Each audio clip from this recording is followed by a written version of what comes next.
Hello, welcome to Ashtown Creations YouTube channel.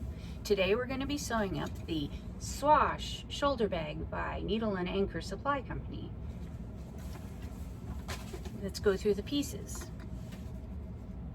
We have, out of Mora faux leather from Emmeline Bags, the exterior top piece,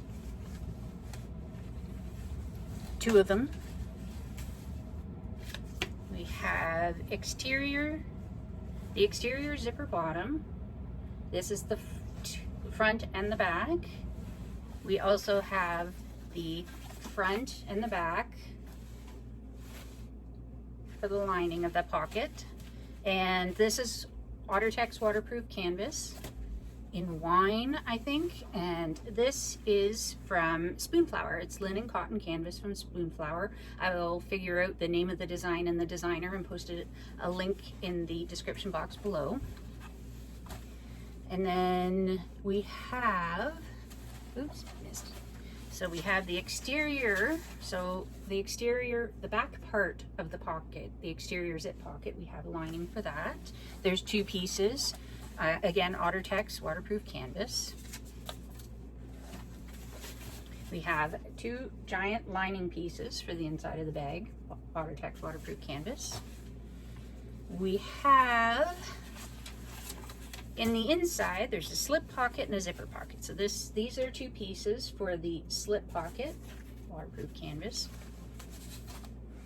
For the zipper pocket, I was running out of both fabrics, so there's one of each. Lining, so this is the Spoonflower and then Techsew waterproof canvas. The zippered pocket inside has an overlay, Mora faux leather. On the exterior, there are some connector facings, little pieces, so that the, let's see if you can see this, the set in connectors, the connectors are actually set in and then held on with a rivet. There's facings that go behind there to make sure that it stays in and it stays stiff enough. So we have two of these, one's on the floor, I'll pick it up later. Zipper tab. Here are the connectors. We'll be stitching it all at once and then cutting it in half. We have a strap. I'm going to be doing it a little different than the pattern. That's why different dimensions. And we have, for the exterior, for the zipper pockets, both front and back, the zipper for the top closure, a zipper for the inside zipper pocket, and one of my labels. We have, I don't need four, but I have rectangle rings. I have two rectangle rings, and I have 5 zipper pulls, and I think that's it. Let's get started.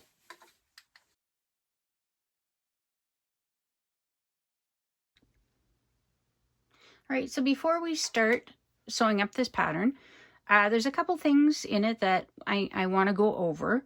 The first thing is, when you're cutting out your pattern pieces, there's going to be a few pattern pieces that there's darts in the pattern, and the pattern piece will have it drawn on here.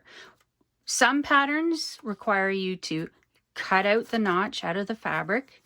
This one we want to make sure the edge is the wrong corner, but make sure the edges stay rounded. So in this case, it'd be this one.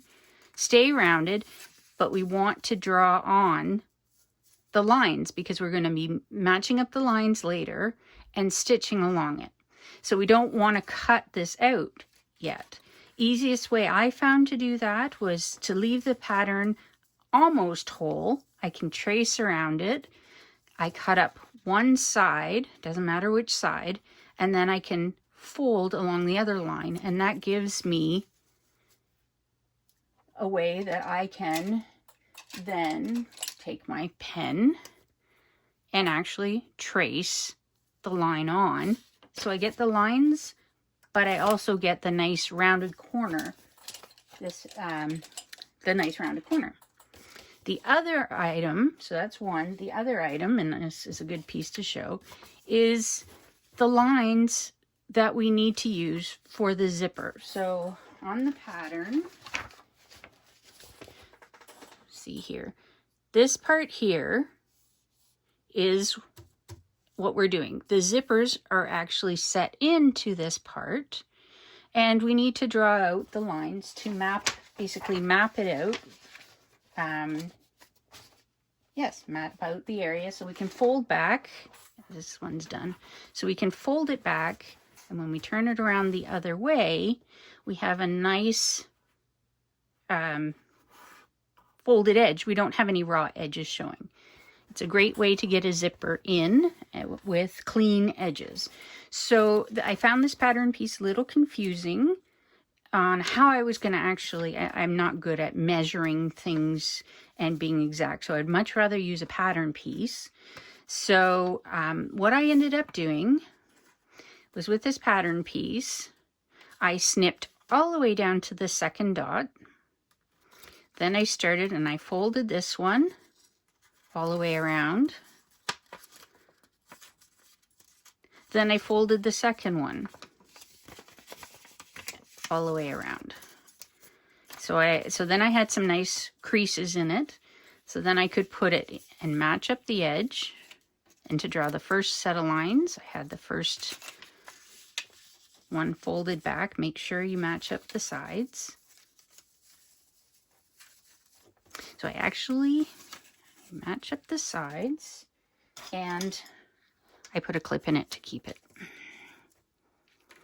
So match up the sides, match up this edge, took my pen and drew it. Then I folded it back a second time. This is just a sample pattern piece. This isn't the actual pattern piece. So I folded it back a second time to draw the second set of lines. I don't have, the pattern calls for fusible webbing. I don't have any, so I've chosen to use double-sided tape. So for this side, for this one, I can use the Wash Away Wonder tape, because my needle won't stick to it as much, and it will hold on the linen cotton canvas. For the back side of this piece in OtterTex, I actually used the same. They're both approximately 1/4 of an inch. I used this one, which is leather tape. It's really sticky and it can really gum up the needle, but there was no way that the Wash Away Wonder tape was going to hold these pieces back. So once I got that, then I have a bone folder, and I took that and creased it some more so that we have a nice crease on both sides, crease on all the pieces. So I've gone ahead and I've done the 2 lining pieces and left this one to do. I've put tape on most of it. Taping isn't really that difficult. So Wash Away Wonder tape. I have 1 piece left. I put tiny little ones here. I didn't think I needed to cut those on camera, so I thought I'd do. Problem with Wash Away Wonder tape is it dries so quickly that you end up wasting because it's too dry to stick to anything. So I put it on kind of from end to end like that.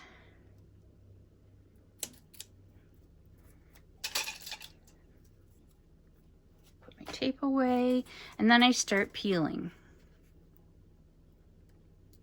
So peel the tape off, and oh, I forgot to cut these ones that I've cut the corners. This one I thought I'd demonstrate. So for these, I don't want to cut all the way down. And actually, if you notice, I haven't marked the other ones all the way down. This was my first corner, went all the way. But I don't want to cut all the way to the corner. I want to cut just to this corner. Just back to that one. So this is our fold line, the line that's going to be the fold. And this is the line we're going to fold it to. So we want to take this and fold it back to meet that line and try and have this top piece as even with this as possible, even with the top edge. So that will keep it a nice squared line. We need to do this one as well.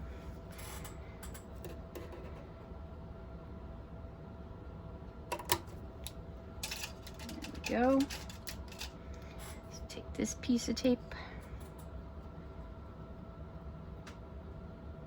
If it doesn't work, just scratch it down some more. Maybe try the other side. There, piece of tape is off. Fold it back. Keep it even across the top, but fold it back to that line. You can score it with your, or fold it with your bone folder. So I will go ahead and do the rest of these. And then when we come back, we'll put zipper pulls on zippers.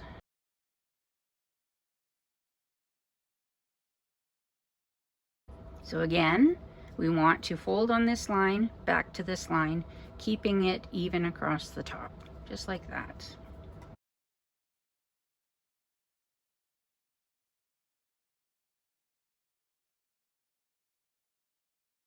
All right, awesome. Now the piece is all ready to go.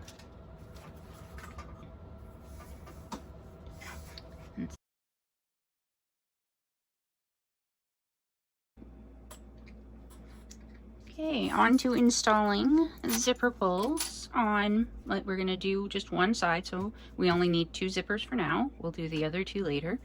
So we want us to put the pulls on. This is number 5, zipper tape and zipper pulls. So we want to separate it a bit, put it in one side, put it in the other side. I usually bring it down so that they're almost matching and that this looks pretty straight. I don't know if you can see, there's no real, like, they look pretty even. And then I push it down so that it's even, and then pull. Doesn't always work, but that's not bad. I have a zipper genie or zipper jig as well, but this works for me just as well, and it's a little faster because I don't have to get the other thing out. So put this on. So I don't know if you can see that. So put this one side in about halfway up the side, so just past this, because you want it to stay in there. You don't want it slipping out. Try to get that one in about the same. And then see, this side looks lower than this. I pull it back a bit so they're almost even. And then I push it down till it pops. They look pretty good that way. So now I slide it. All right. So we need to take our exterior, lining fabric exterior, zipper bottom, and I want to place it wrong side up. I'm going to place some double-sided tape, and I'm going to use the Wash Away Wonder tape again just because it's easier on my needle, and it should be able to hold this pretty well. So put some on here. Just needs to hold it long enough that we can get the zipper installed.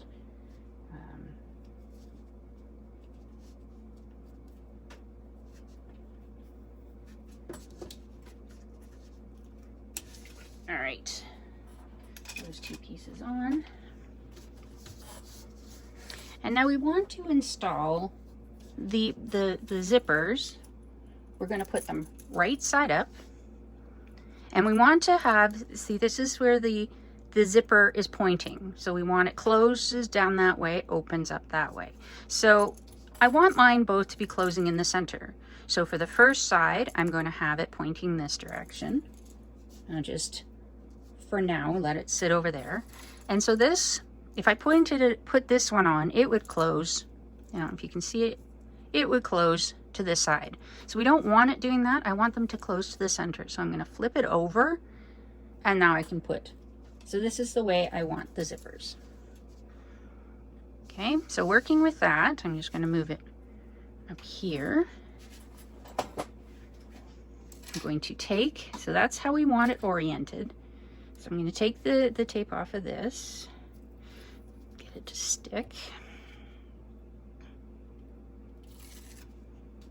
All right, so we want it evenly in between the two. We don't really want, we want to make sure that both sides are covered right along that edge. So that I think looks pretty good. It's enough overhang on both sides. So go do this one.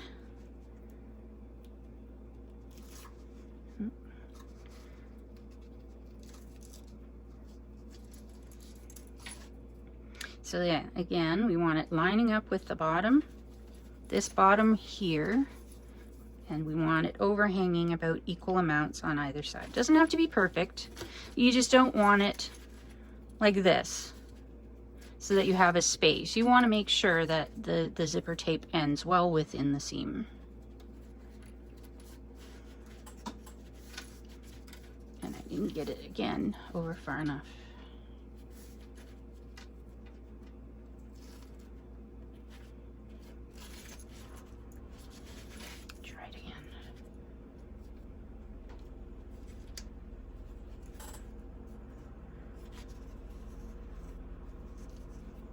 I think I got it far enough that time.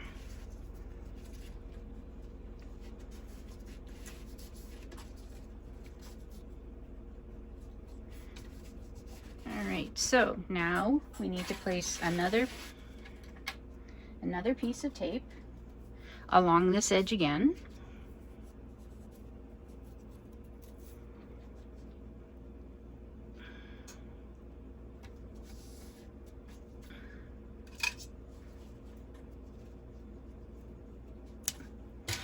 On this side. Great thing about this wash away wonder tape is that it does wash away very easy cleanup with I find a little warm water on a toothbrush, and you can just scrub it away. It gets a little bit sudsy and then it just disappears. So if I happen to get it too high and you can see it from the outside, it's not a problem. All right, so we've got double-sided tape on these. Now we're going to be placing this on here. So we want to make sure that this is all lined up on the sides at the bottom. So I don't know if you can see the bottom, so pull it down just a little bit. Make sure it lines up in the center and the bottom. I'm going to put a few clips in just to make sure that it stays. I want it to stay where I put it, not slide around on me.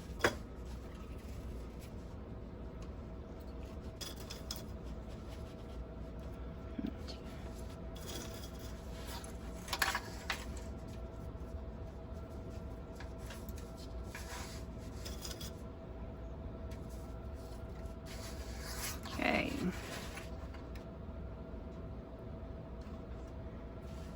All right, so now I will start on this side and remove the tape.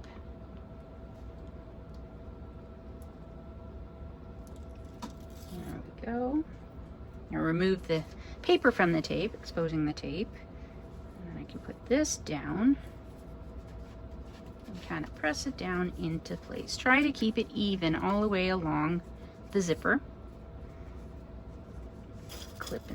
I'll clip it in the center after, but I can clip this side because we're done on this side.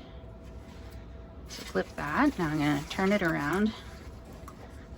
I love this machine, but it's not great for maneuvering things around. Stick it under the foot. All right, now we'll remove the paper from the tape on the other side. So the same thing we did on the one, we will do to the other side. Make sure your edges are all tucked down. Everything's lined up, that there's an even amount of zipper tape all the way along. We're pretty good. Depends on whether you're a perfectionist or not. All right, so we have that now. Now that that's in place, we want to stitch. So we want a top stitch, which is usually a longer stitch length. I'm going to put mine at 4.5, but it's different for everybody's machine. I thought it should have been standard. I thought it was millimeters, but it seems to be different on different machines.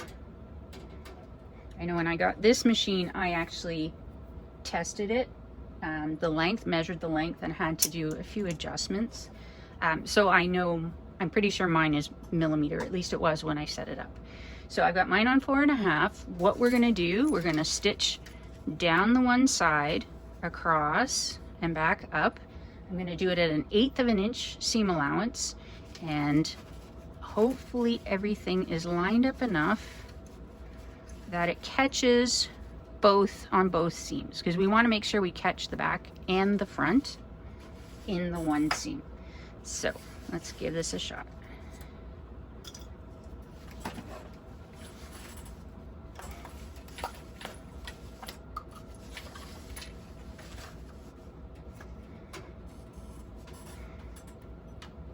Since I haven't made the introduction to this yet, I'm not sure if I have said it or not.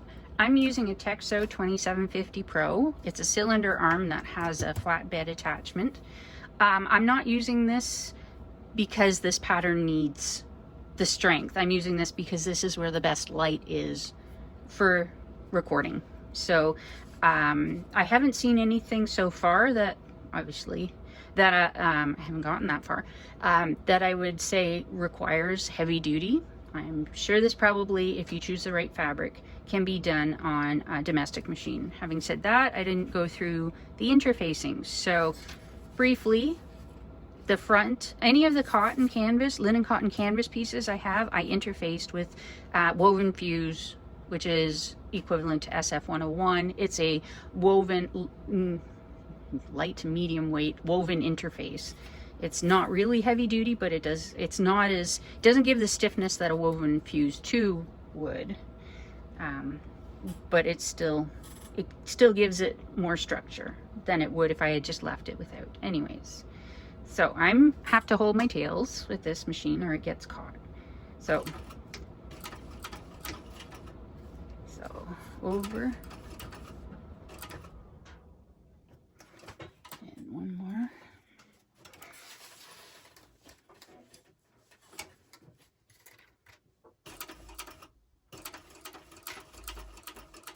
So like I said before, about 1/8 of an inch seam allowance.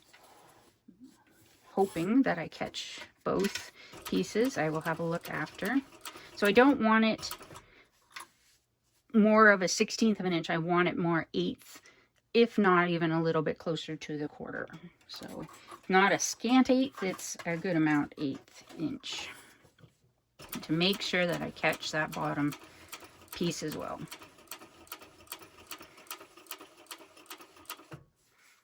All right.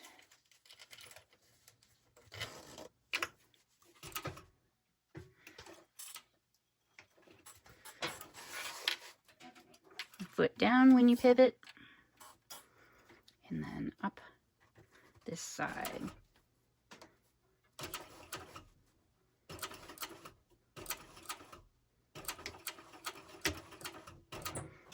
All right, I'm gonna pull it out. I would normally just move over and do the other, but I want to make sure I'm catching everything. So that's the front, and yes, I have caught everything on the back. Little close to the edge there, but it's pretty good. So I'm going to go on and do the other side, and then we'll move on.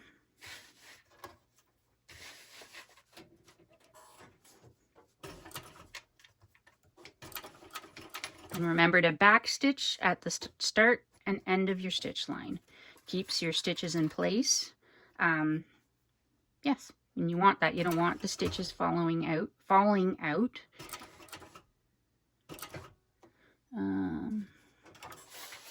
Oh, that's good.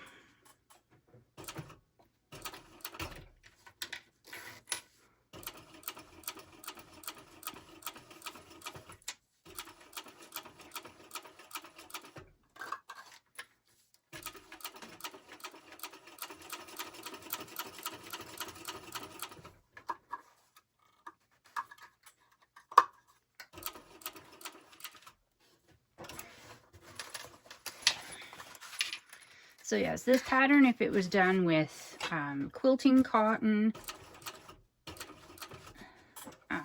it could so far definitely be done on a domestic machine. Just keep your interfacings out. Because I have an industrial, I didn't worry about my interfacing staying out of the seam allowance. So I have it within the seam allowance. So it may seem a little chunky sewing along here, but that's, so basically 2 pieces of linen cotton canvas, 2 pieces of woven fuse, 2 pieces of Watertex waterproof canvas, and a zipper is what it's going through in here. So you may have heard a couple chunks, like clunks down. The needle taking its time, or having a problem going in. It also may need to change the needle. But yeah, it's going through quite a bit right now.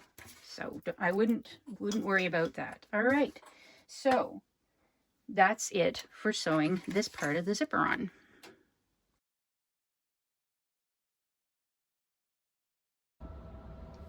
All right, on to the next part. We're going to be sewing up the darts on the bunch of different parts, not the interior linings of the bag yet. We're going to be doing it on the pockets, the zipper pockets, front and back. Actually, I've already done the back. We'll just be doing the front and then we'll move on.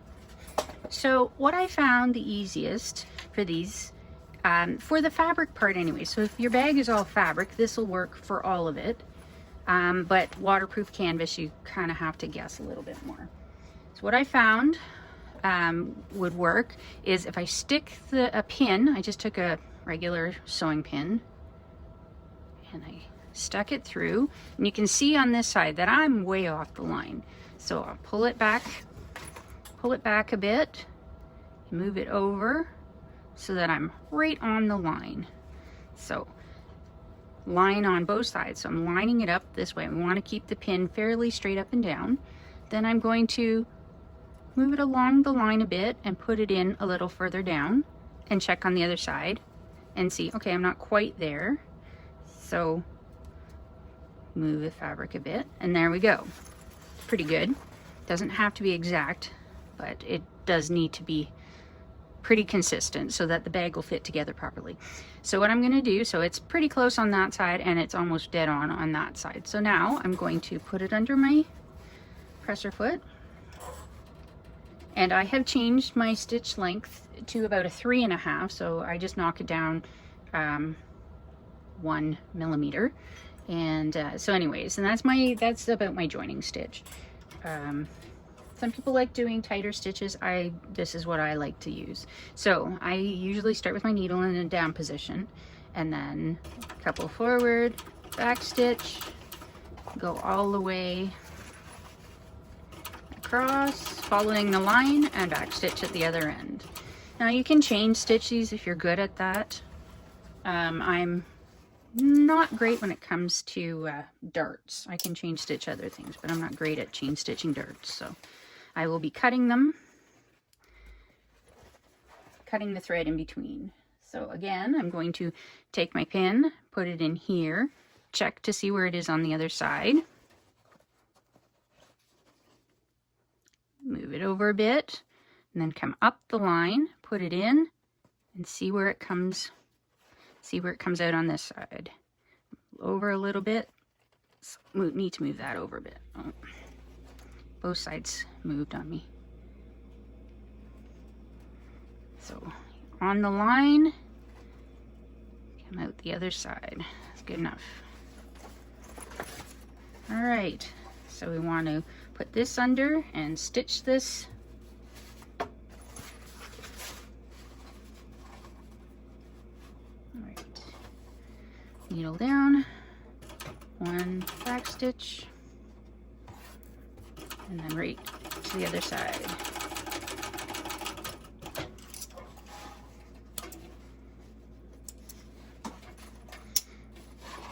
So like I said, it's great for wovens that you can put a pin in, but you don't really want to be poking too many holes in waterproof canvas. So this one is more of a, you look and you see, you back and forth to see if you can see, yeah, that looks about right.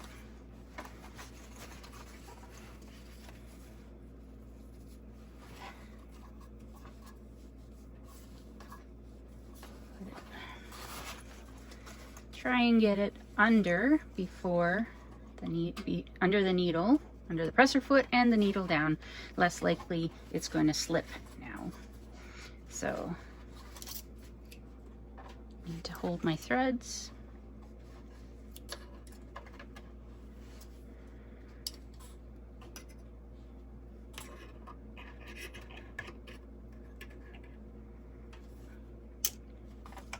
So holding my threads, couple forward, back, and follow the line right to the end of the seam.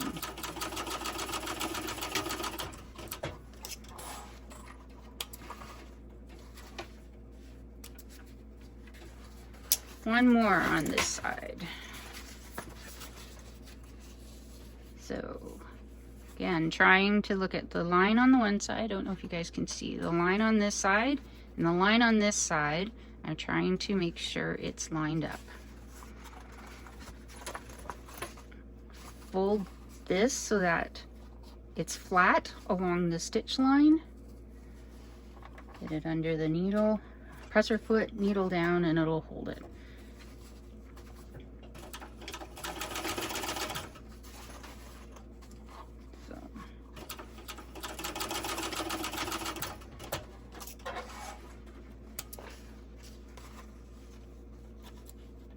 Alright, so that's the front of the pocket piece done now. We need to kind of put them together. So we want to, what they call, nest it. So I'm going to be putting, it doesn't really matter, but if you get one of the seams going one way and the other seam going the other way, that's nested.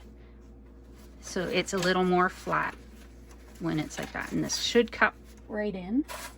So I'm going to grab a clip and clip that. Do the same to the other side. So I went out on this seam, in on this seam, nest them together, flatten it out, and put a clip in it. So there we go. Exterior piece. Now, doing the same thing on this and this dart, and then we will move on.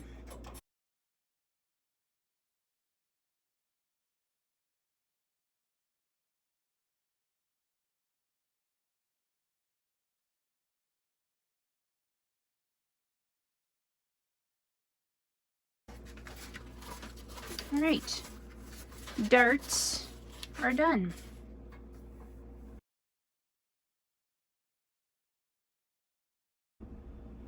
Next step. So now we want to attach the exterior lining bottom to the zippered pocket bottom of the bag.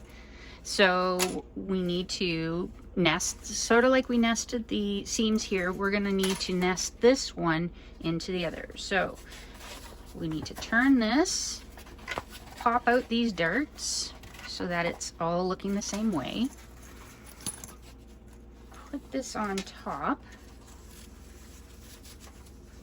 and then we want to line up all of the edges. So we want to line up the corners, line up the seams across the center point, and we want to make sure that we line up our seams for the darts as well. Make sure everything, go around and start clipping things. So I'm going to use these clips. So I'll clip that, looks good.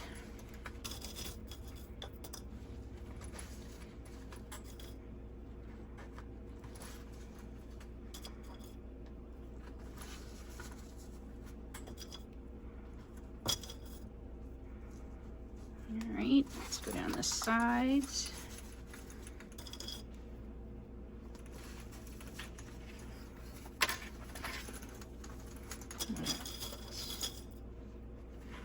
And we're now to a dart, and we want to make sure that these seams aren't too bulky. So find the least bulky. When you've got all this, it's really hard not to be bulky. So I'm gonna just go opposite. So this one went this way, then that one, then this one. So it's just, there we go. So continue around to pin.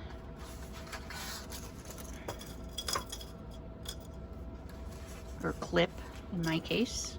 If you're using all fabric, you can definitely pin if it makes it easier. So I'm going to go in on this one as well. And I find these binder clips easier to use on, better for the thick spots. These hold nicely when it's nice, flat, thin, and there's nothing is pulling, but as soon as you get any pulling, these want to slip off. So, all right, there we go. We have put them together. Now we want to stitch. So I'm going to start. Oh, this one's not quite. See, this is moving. So this is what happens when there was some pressure put down on here. These hair clips pulled out. So I'm going to go back and fix it with the binder clips.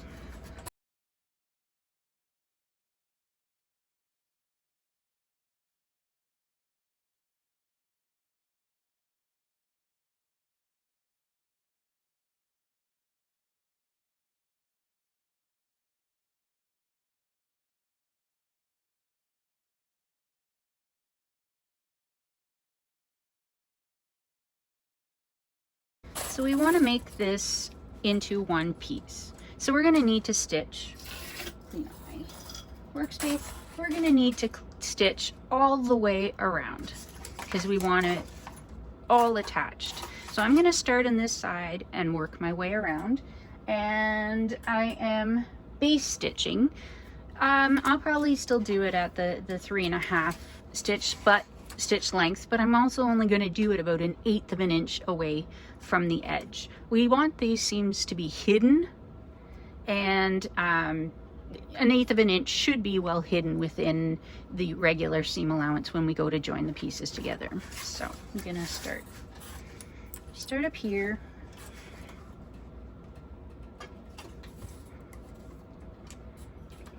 Needle down.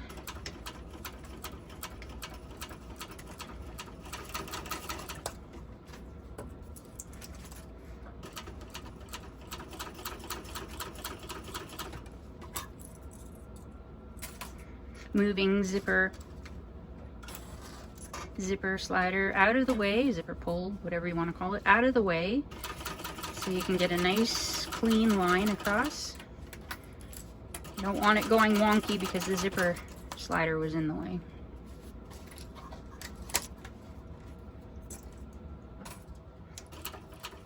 Coming to the center,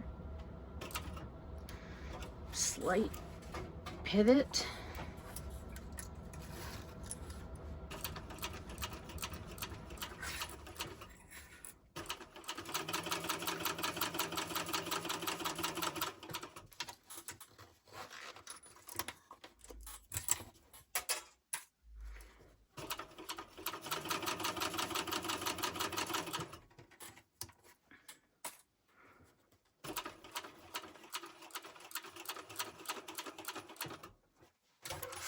Turn the corner and then go around the outside.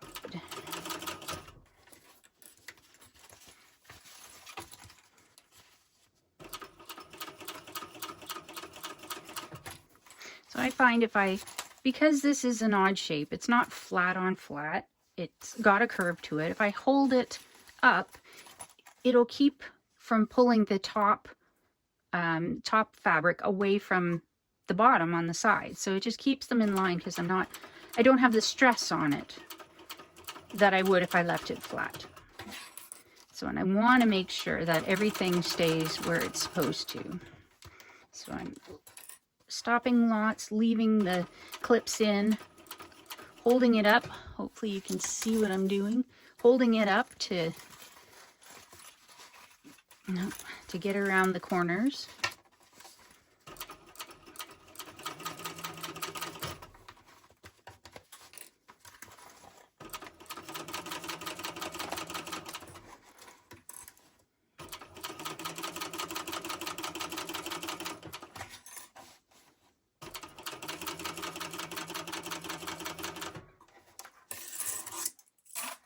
And again, another one.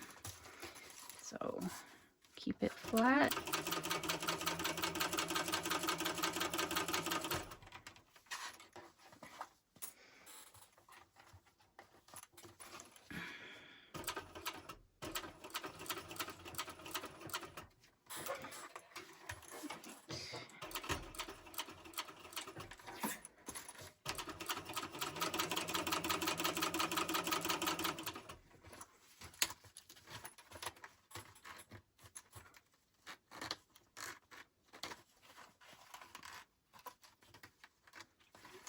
caught on.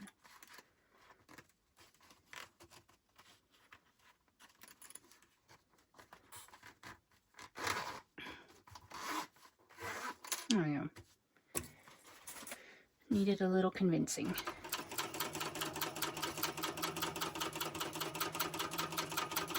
And back to the start back stitch at the end. Pull it out. Trim off all of the threads.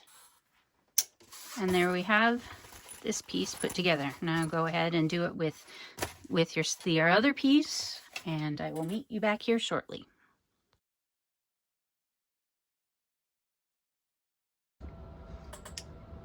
Okay, on to the next step. We'll be adding the exterior top to the exterior bottom. This is a tricky one. I've already tried the other side, and I'm gonna try it again on this side and follow the instructions a little better.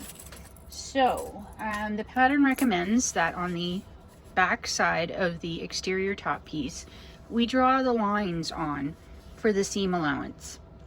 This way you can see on the back of the piece when you're stitching where to pivot at the V, at the center of the V. It also suggests to cut, it says cut into the V point but not into the seam allowance on the exterior bottom to ease the top in better. So I didn't do that on the other side, so I've done it on this one, and hopefully it goes together a little smoother. So I'm gonna start on this side, lining up this edge, and then I also want to, I don't know if you can see it, I want to meet the seam allowance with this edge of the bottom piece. So that is where, so then it's an even line. So anyways, you want to line up this line with the side and this edge with the long edge. So then I'll start clipping from this edge all the way along. And we're only going to clip one side at a time. So I'm clipping, I got the zipper slider there, so it's kind of in the way. I may have to move it out of the way as I'm stitching. So my machine is on a joining stitch, so mine's a 3.5 millimeter. So move this clip out of the way. All right.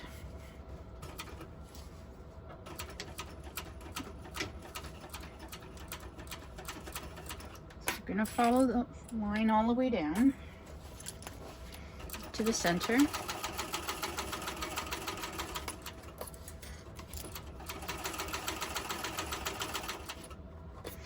Move the zipper slider out of the way.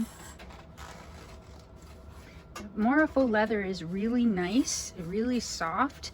It is a little stretchy though, so you have to be careful when you're doing your seams that you don't pull on it and stretch it out of, to make it wonky. If you pull on it too much, it'll make it wonky. So I'm trying not to do that, but I'm trying to keep it in line. So I'm gonna go down one more. Now, this is where we pivot. So I'm hoping that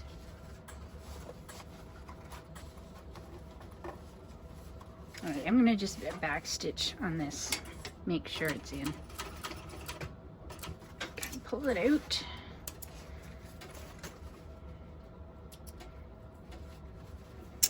All right, so now we need to go up the other side. So I'm going to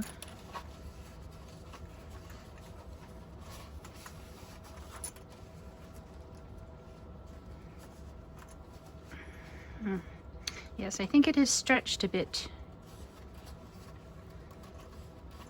I'm going to try this. Of course I do.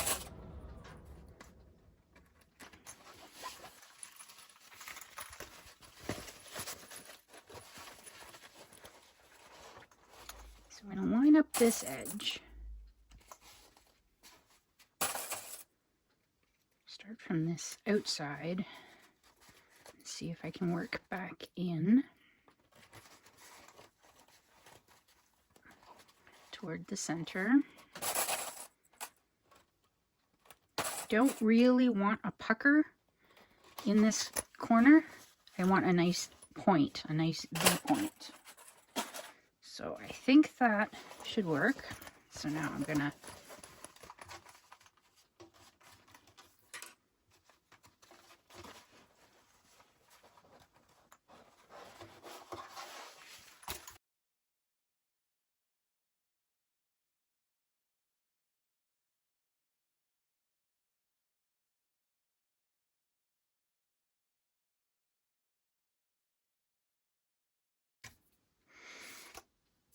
okay, so I need to get it into this pivot point,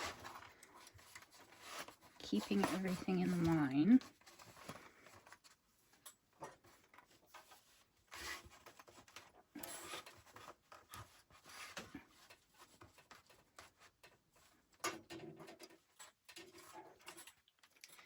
And in. Okay. Hold my threads.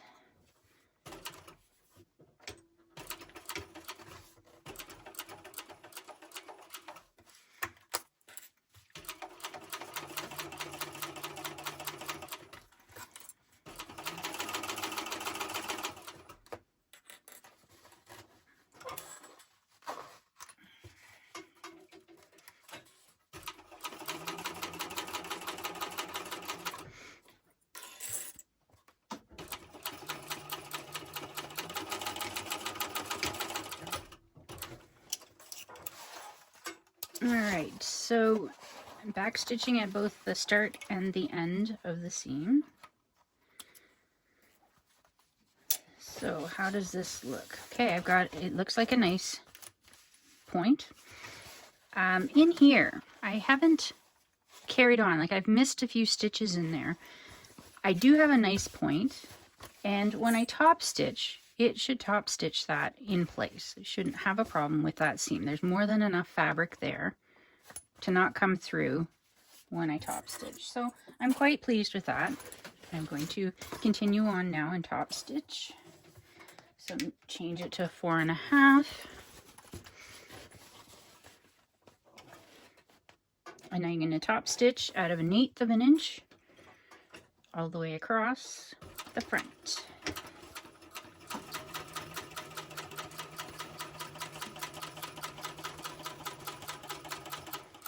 Moving the zipper out of the way as needed. Zippers, there's 2 of them.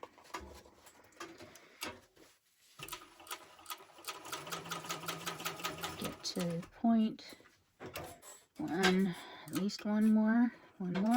Yes, and now pivot. And 1/8 of an inch.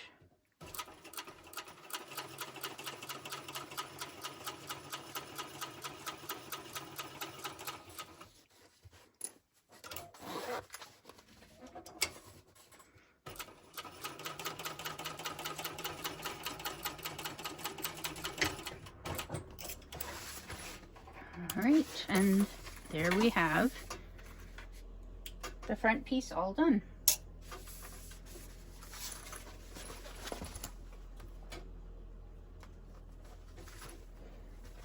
There we go.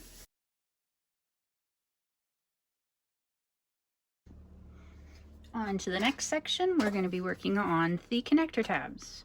So we're to cut out, we cut out one piece. I marked it, I don't know if you can see, I marked it in the center. And then I'm gonna, and I put my double-sided tape. This is a 1/2 inch and it's leather tape. So I'm gonna take the backing off of that and I'm going to fold in each side to that line. Trying not to stretch the faux leather.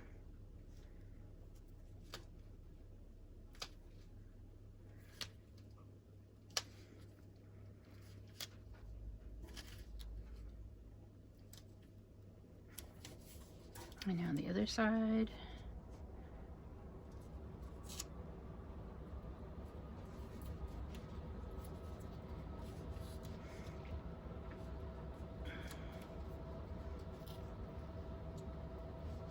Want to make sure that I butt them up against each other like that, as tight as I can. Try and hide that seam by butting them up against one another.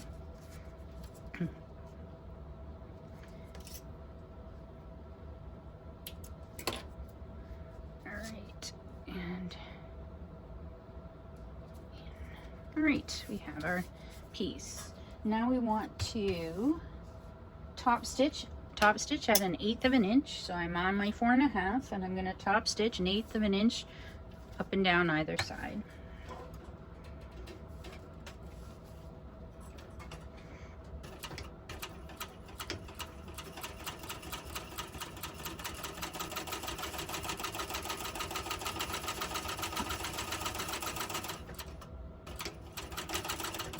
Don't need to go across because it's going to be hidden in the seam.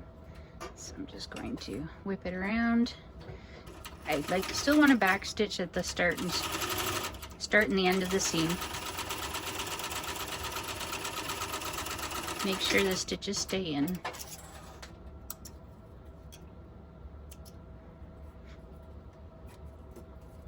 And trim all of the threads off. And we want to fold it. I'm going to fold it in half. And I'm going to cut it in half. Just so I can be certain I'm going to melt my threads. To make sure that they're going to stay. So on the side that I've cut, I want to melt them. And so when you use a lighter, if you haven't heard before, you want to use the blue part of the flame because it's not going to discolor your fabrics. You won't really see it on this, but you're less likely to discolor it by using that. All right, we can set these aside for now and move on to the next step.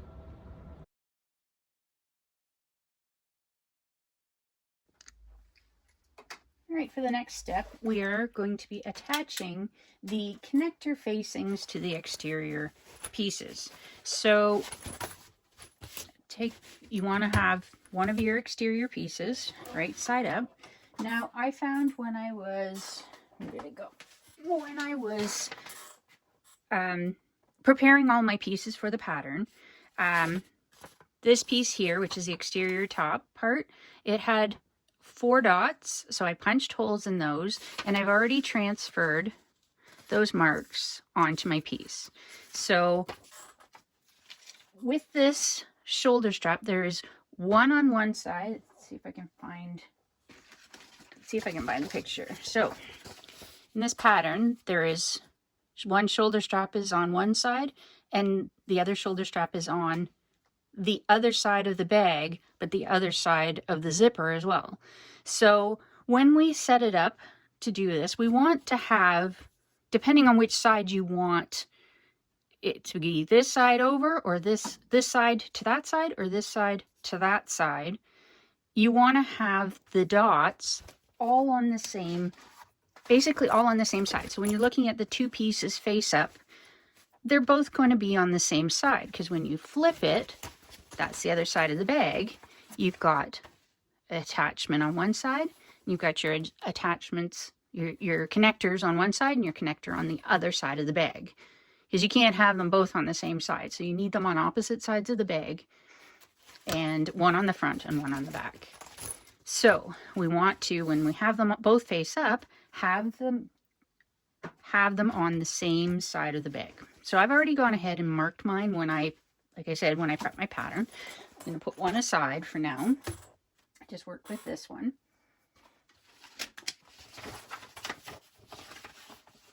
On the back side of the connector, I've already marked my little rectangle.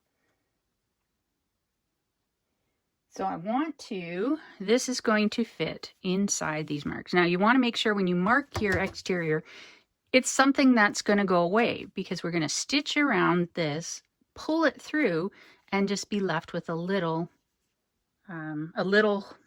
hole, nicely finished hole, but a little hole here. So these need to be able to come off. I have used heat erase friction pen.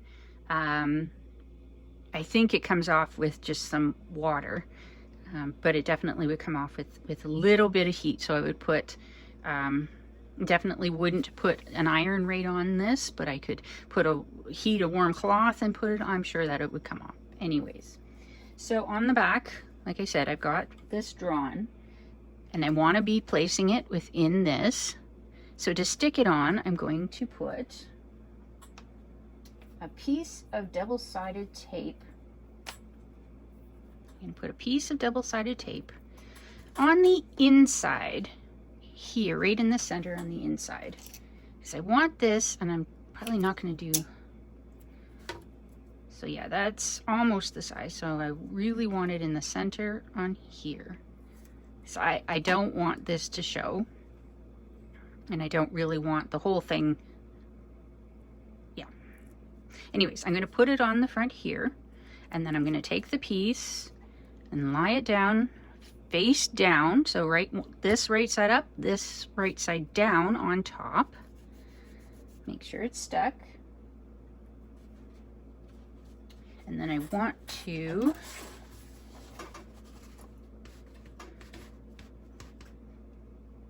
before I put that down, just double check. Sew on the drawn lines. So I want to sew along the drawn line. So I want to sew around the box.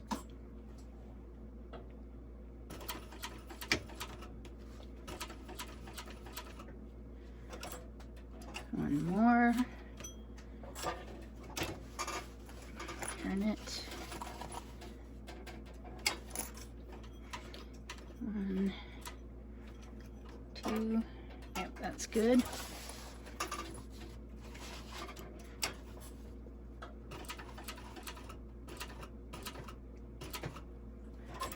Yep.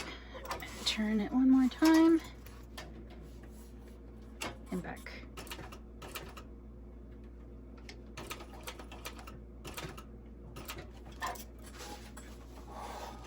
Take it out. Trim off my threads.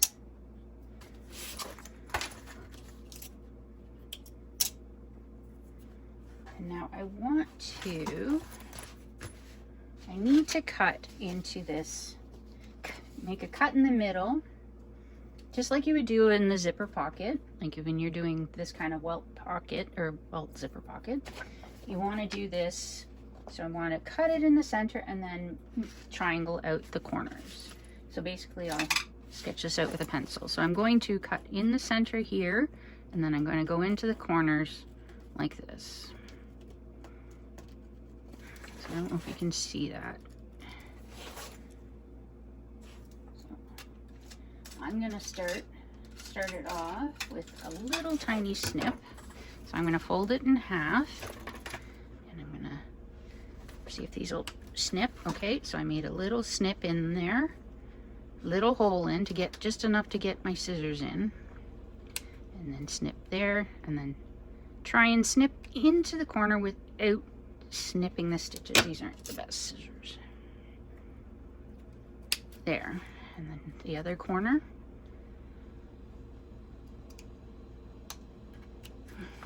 And then we're going to go this way.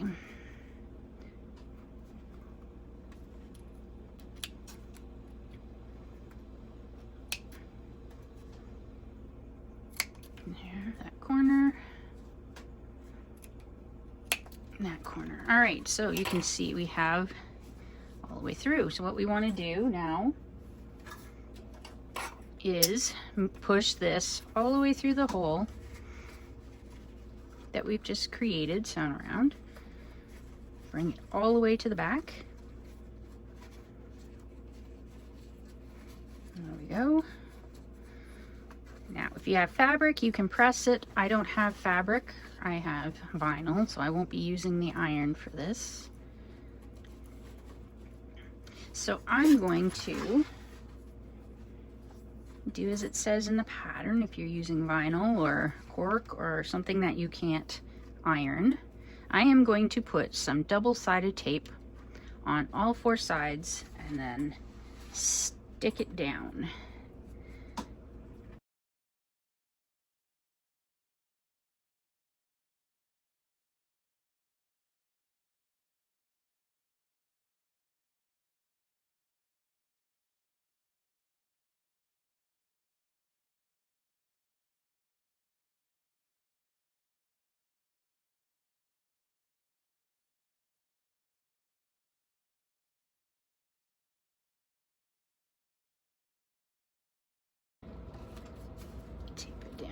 I'm gonna tuck that. So I just flattened it out and tucked it under that seam allowance. So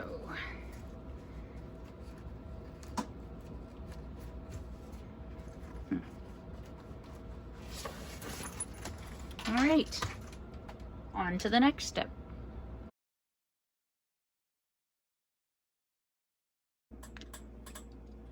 Now we're going to work with the connectors. The next step, we're going to be adding the connectors to the bag. So we need to mark a line halfway through the, like halfway up the connector. I'm using a Choco pen. This is just chalk, it'll wipe off. So halfway, mark a line. So the exterior is right side up. And the connector is wrong side up. We want to put the connector in the hole that and we want to have it about half an inch up from the opening. Make sure it's straight, although I'm not sure my opening is straight, but it's puckering. So make sure it's straight. We want to flip it over. Better check on it. It's straight here. Check on it. Yeah. So that's straight. And we want to, so from this side, we want to swing it around. And we're going to sew, I'm going to do a decorative because it is on the outside of the bag. We want to stitch it right above, right on this part, within less than 1/8 of an inch, so about 1/16 of an inch, I guess. So I'm going to put it down. So I'm going to move it back a bit so that I catch all from the side, because I'm going to end up pulling my stitches to the back and tying it off, because I don't really want to do a back stitch on this. So down there, still looks pretty straight. We're going to stitch all the way across. Yeah, I cleared it, so I'm going to pull it out and trim off a long tail. And the pattern doesn't say this, but I wanted to do this myself, so all right. So I don't know if you can, yeah, I can see. So I want to pull up the thread from the other side, pull it to the back, do it on both sides. So this one just needs a little bit more coaxing. Okay, that's, oh.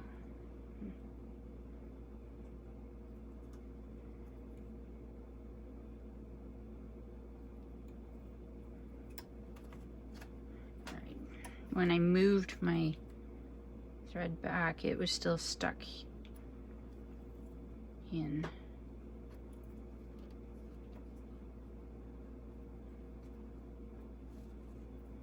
All right, so that didn't. I want it to the back. So I'm pulling that one to the back, and I'm going to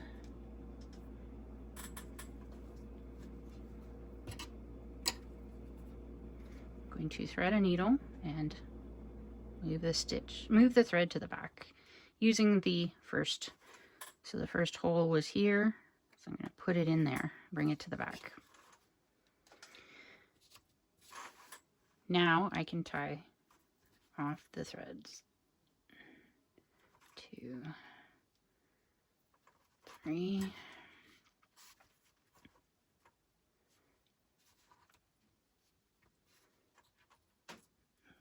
One more. So I'm going to use my thread zapper and trim off the tails using that, and it should singe the ends a bit, so if it does start pulling, it'll make it a little harder for it to go back through the hole. So if somehow it undoes those 3 knots, because this thread can work its way out, the thicker thread like this can work its way out. I think it's a 70, Tech 70. I'm not sure. Now it doesn't say on the spool.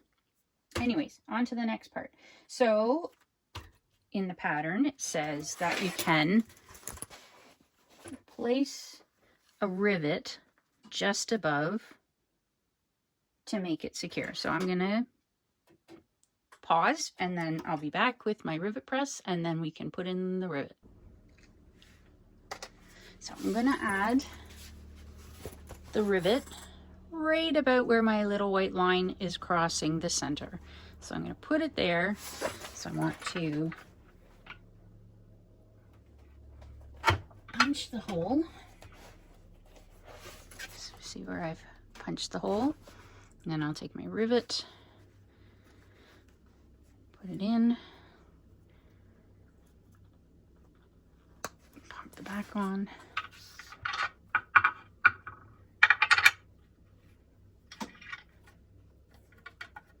This was one of my best birthday presents ever. My husband couldn't decide what to get for me one year, so I bought it and said, "This is what you're giving me."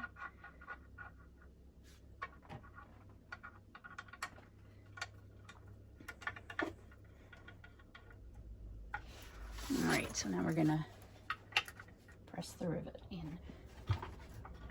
Right, there we go. Rivet is in.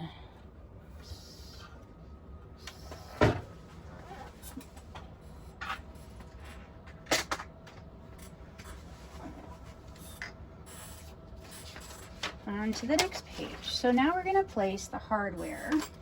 Let me find one of my, there's one of my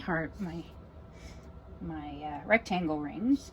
So I want to put it up through here, and then we're going to pull this one down, put it through the hole, and down the other side. So we'll only go in so far because we have the rivet holding it there. So it will only go in about that far. So yeah, how far? Yeah, it's in enough on this side.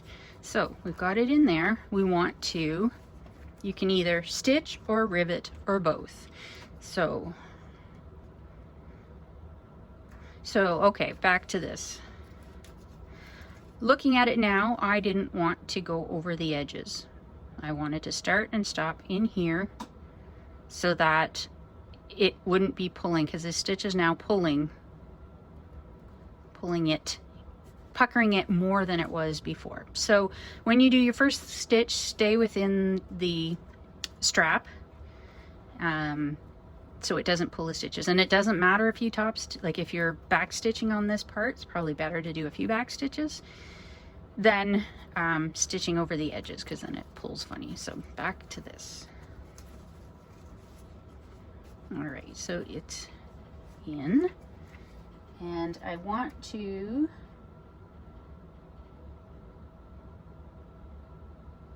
stitch bottom edge very neatly and pull the threads to the back and tie off. So this is the one that I don't want to be back stitching on. So I'm just going to put it in.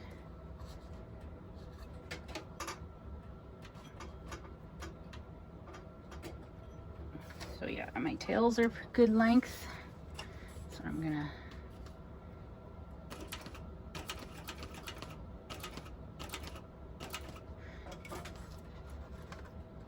oh yeah, up. Help if I lifted the needle. So there we go. And I can put, I think I was supposed to go a little closer to the edge. Then I'm gonna put a another rivet in. So again, pulling the threads to the back. I use tweezers to help me get them.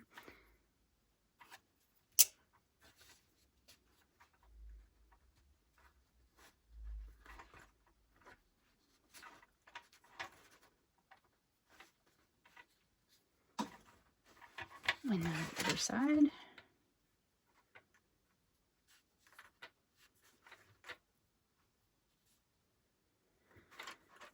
And one more.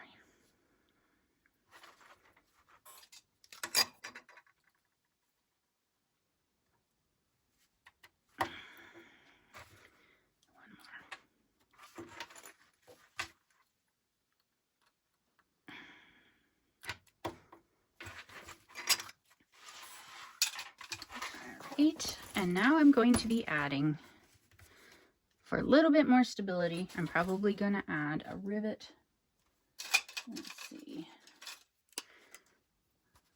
So about there, right. That looks fairly close to being centered.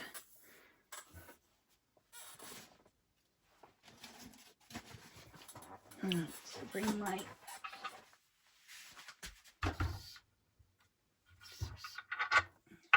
change out the eyes.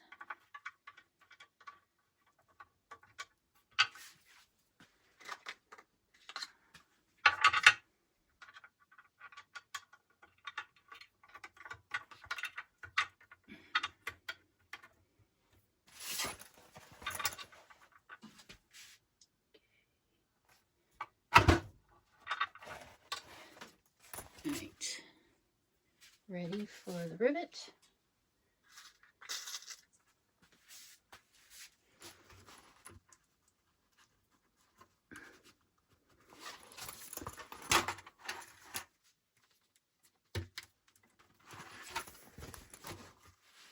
Okay, make sure it clicks.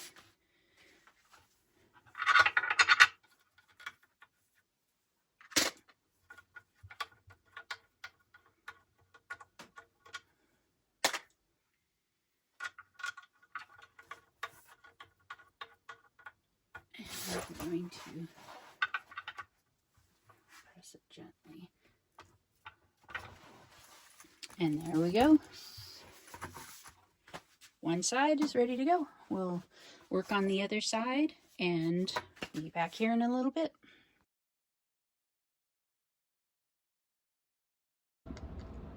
And onto the zipper pockets. So make sure for your zipper pocket that you have your zipper prepared. If you're using a pre-made one, this is a number 3, take off the metal ends and make sure it matches depending on which size. I'm doing the large, so I've made sure mine's as long as it says in the pattern for a large. So we want to have that prepared. And then on the back side, let's see if we can see this, on the back side of one of the lining pieces, I found the center by folding it and making a crease in it. I also made a little snip, but if you crease it like this, we want to put that one face down, and then we take the longer of the two lining zipper pocket pieces. We want to take the longer one and we want to put them down, this one down, wrong sides together. So if we crease the two of them, then we can line up the creases, and then we want to position it down as per the pattern. I'm not going to give that away. You can probably see from the picture. So anyways, I want to line this up right about there, and I'm going to clip the other side just to make sure that it stays as much as possible where I put it, because we're going to be flipping this over. So I'm going to actually put my clips that way so that they're flat when I flip it over. You know, it seems like a lot of clips, but I really don't want it to move because I measured it out all nice. So now I need to flip it over. So this is the top. I'm going to flip it over.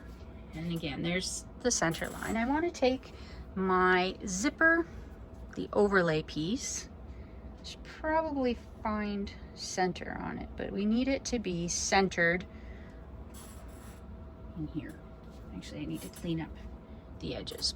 I'll just be back a minute and I'll be back. All right, I'm back and I've cleaned up this zipper overlay a bit. The Mora full leather is what this is. It's fraying a bit, so I probably should have edge coated it with some edge coat paint. I don't have time or the proper edge coat color right now to do this. So what I did in the interim is I used this and I singed all the way around, cleaned up the few that I could find. It was probably not the best selection for an overlay without being able to coat the edges. So anyways, back to putting this on. All right, so we're gonna want it, I'm not quite sure where center is. We're gonna want it centered. And where do where did it go?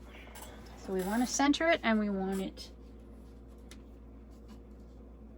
to follow the pattern with how far down we put it. So I need to move it up a bit. Make sure it's all even all the way around. And I'm gonna actually, yes, I'm supposed to use some double-sided tape. So I'm going to put, before I put this down permanently and try and stitch it, I'm going to put some double-sided tape around. So I'm going to put some on the ends, I'm trying to keep it out of the seam allowance because like I mentioned before, my machine doesn't really like, I think I mentioned it before, my machine doesn't really like sticky things. So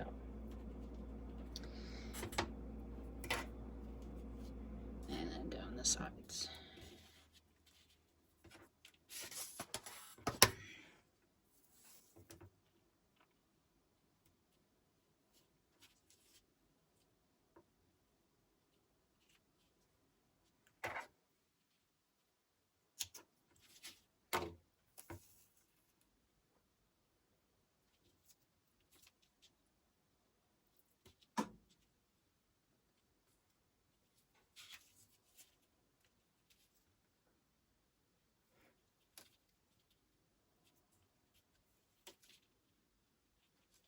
This tape is really, really sticky. There we go, that's better.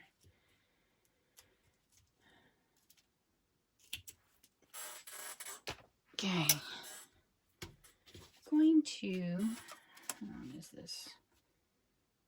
11 and a half. I'm going to try and mark it in the center just so I have an idea.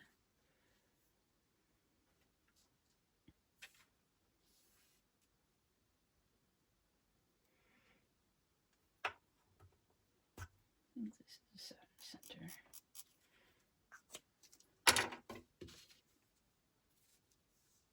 Yes. All right, so we've got center. We've got the center here. I'm just going to highlight it a little bit more.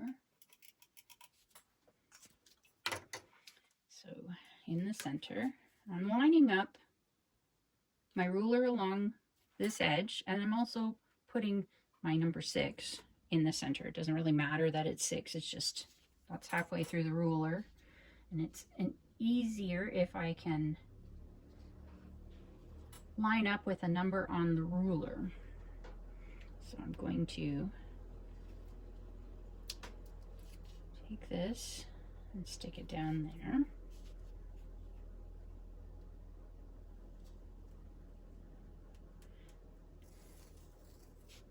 Take some of that off and line things up again.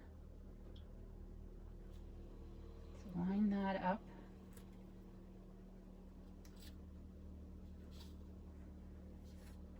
There we go, that side.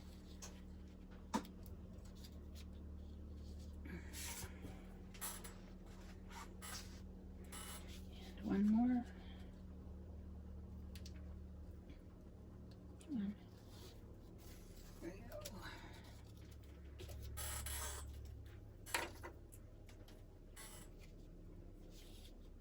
want this to look as much like a rectangle as possible. There, I think that's pretty good. Just make sure. All right, so now that we've got that on, we need to flip the whole lining panel over so back is right side up. Oh, I need to stitch first. And leave beginning threads along. So I'm going to top stitch on the outer edge of the overlay. So I'm going to go around the overlay. Let me just get set up here. Make sure I grab everything. I'm going to go around the outside edge of the overlay at 1/8 of an inch. All the way around. I'm going to leave my tails long so that I can pull them through and tie them off at the back. All right.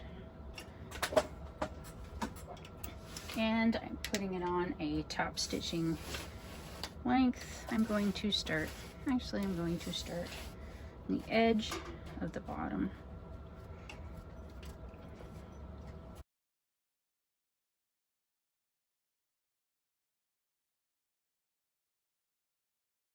Take it slowly around the corner.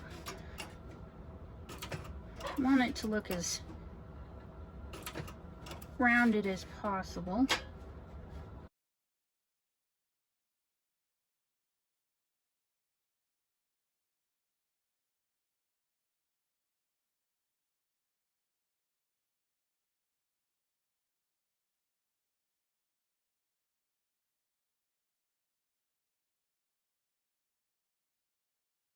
Pull the tails out long.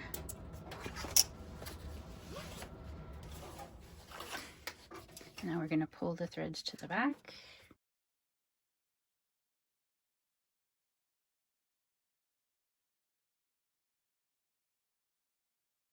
So I'm going to cut out all of the center because we need to have room for the zipper, but I also want to make sure that this stays out. I want it to stay out of the stitches. So up. I don't need these anymore. So I'm going to fold it like I would for any other zipper.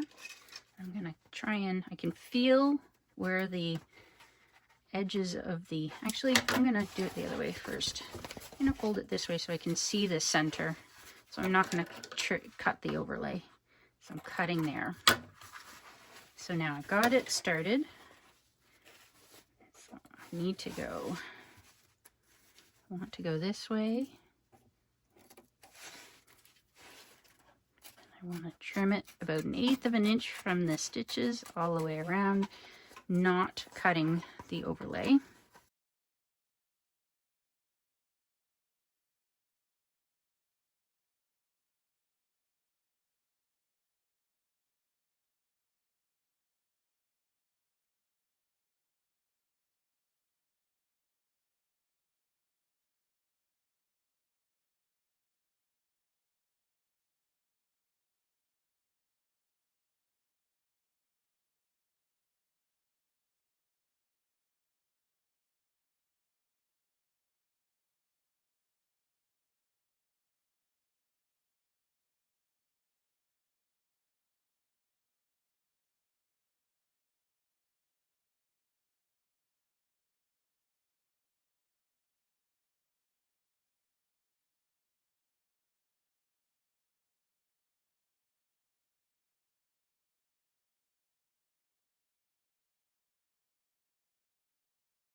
It's not pretty, but it shouldn't get in. It shouldn't come out this side. It shouldn't show through this side. All right, now flip it over.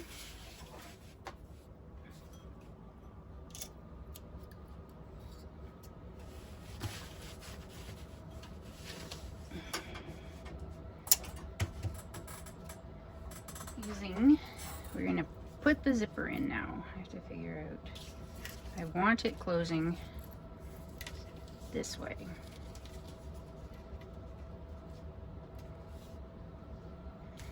I'm gonna put a little bit of wash away wonder tape this time on the both sides of the zipper.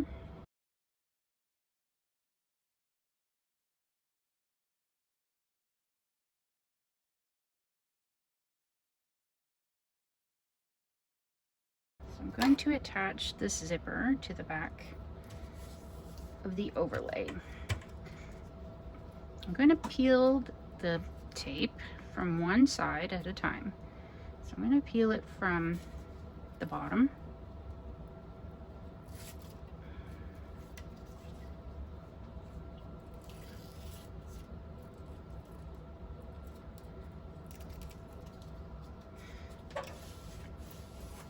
Put my zipper down, and then I'm going to place this on top so I can see where this is lining up on the zipper, and line up the bottom so I can line up the bottom so it's pretty even all the way along.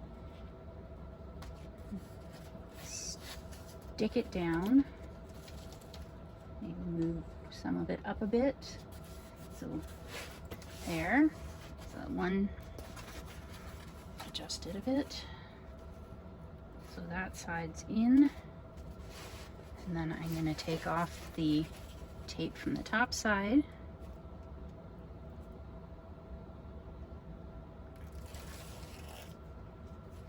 and then gently place this down. Really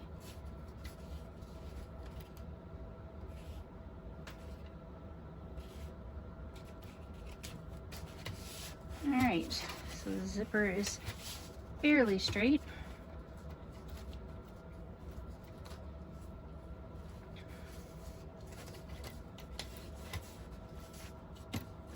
Flip it back over. So on the bottom, and I'm going to use the regular leather tape this time because it's probably not going to show through. On the bottom of the zipper, so I have the zipper opening that way. Okay. Bottom of the zipper, I'm going to put a strip of tape.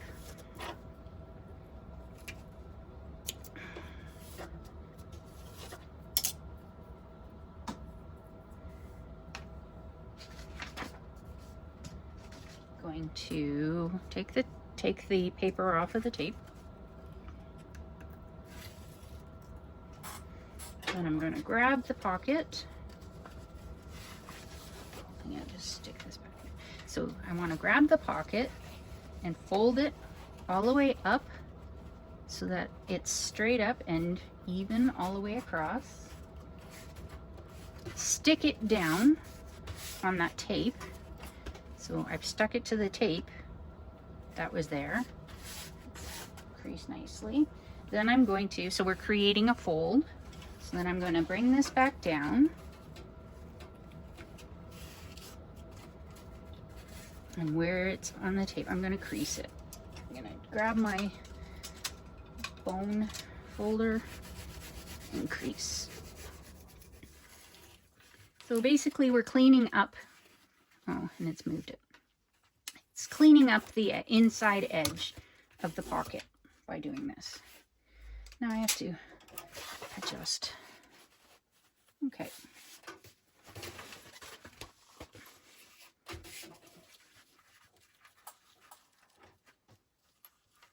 I'll have to adjust that after. All right, so we're going to flip the lining so it's right side up and top stitch from, so flip it over.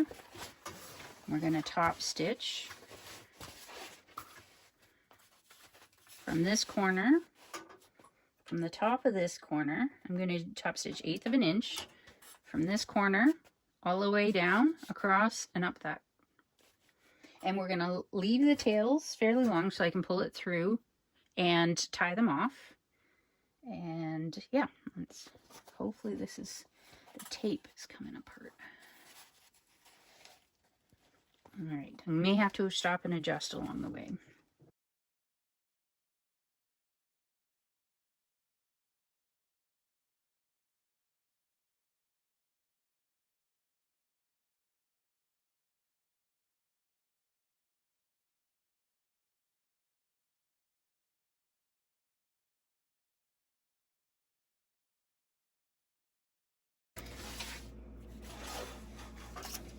Leaving the threads long. Oh, oops. Oh well, it's the inside of the pocket. I should have switched back to my burgundy bobbin thread, but oh well, this will work.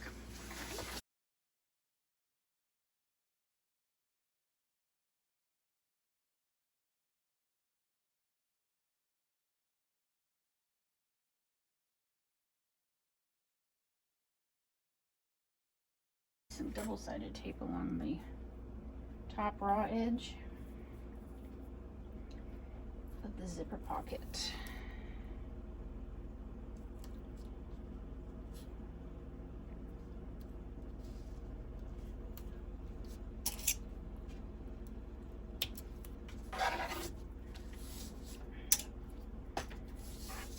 Alright.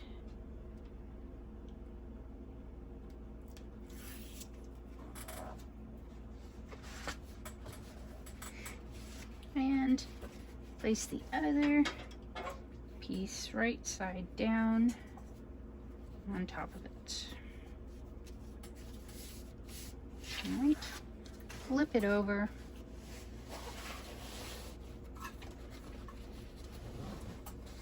Trying to get my needle right in the hole where I left off before.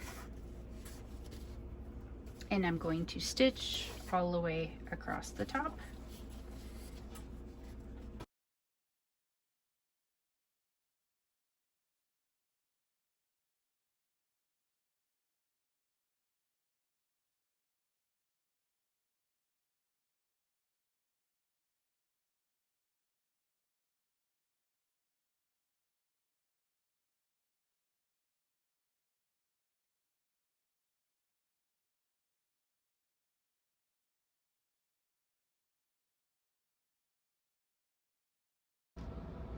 Alright, I don't need to trim anything because they're both the same length.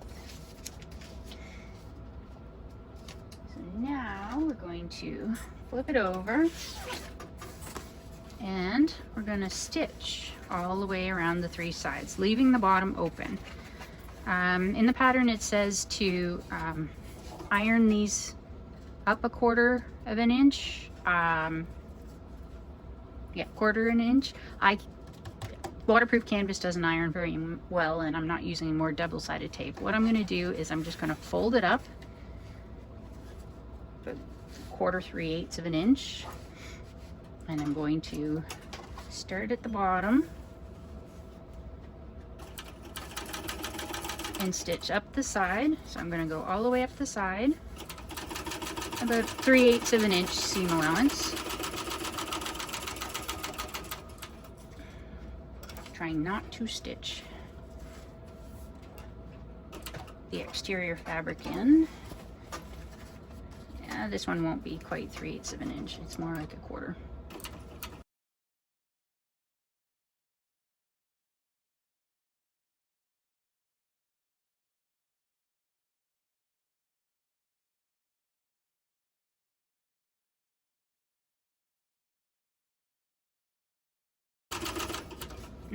Can't forget to fold it up to match on this side, approximately the same amount.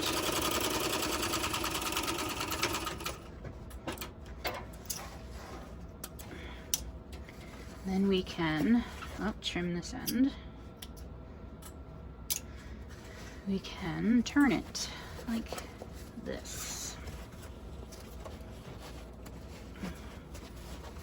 So flipping that over, creasing it, either your fingernail or your bone folder, or with waterproof canvas. This works too. On the edge of your machine table if you have one.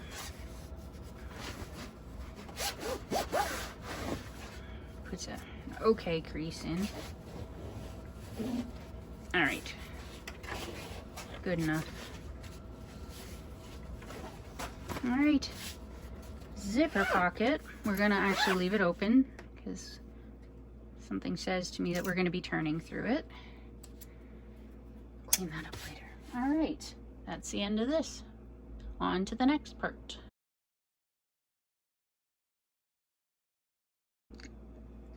In this section, we're going to be working on the slip pocket. Now, the slip pocket has two different sizes. There's a smaller one and a larger one.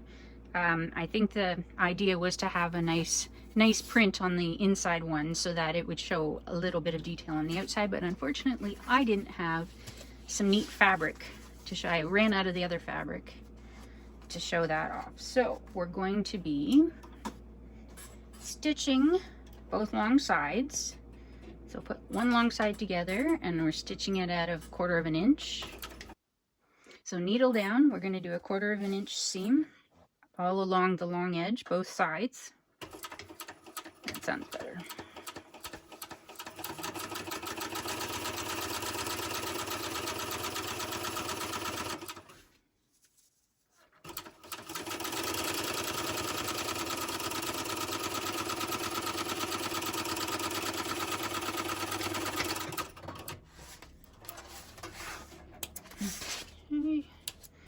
So, being that they're two different sizes, we kind of have to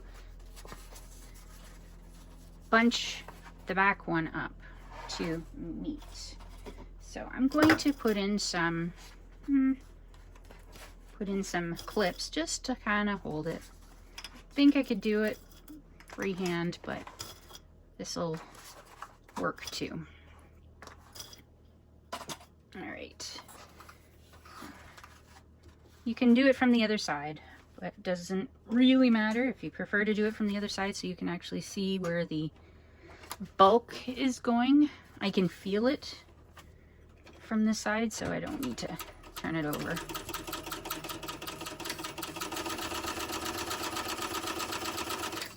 Oops.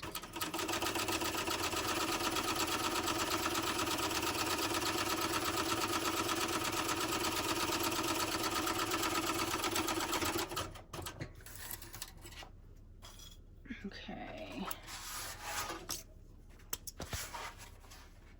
there we go.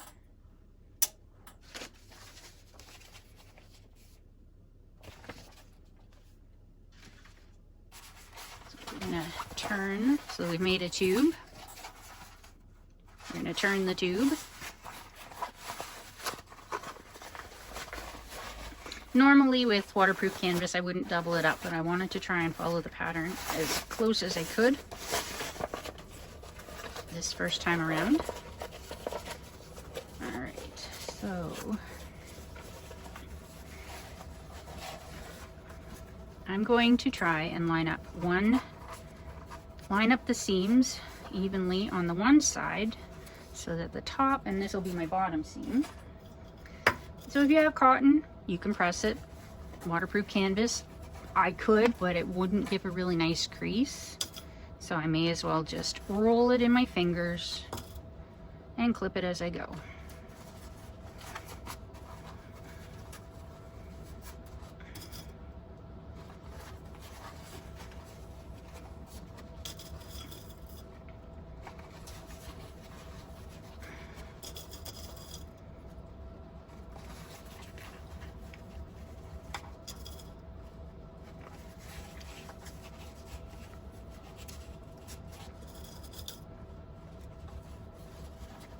So that's one side. So then we're gonna flatten. It actually works out. So there's a really neat little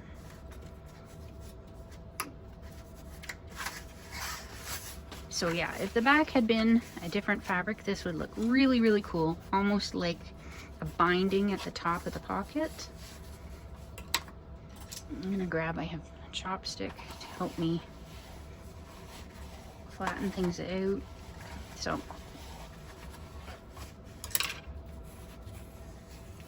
in, look at this end.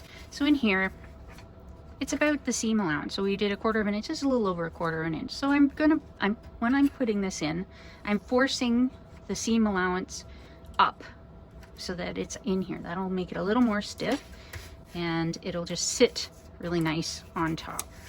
So when I put this in and I'm pushing and I'm grabbing, or I'm pushing up like that, that's what I'm trying to do, is bring that piece up to the top. So that it's all going the same way all the way across.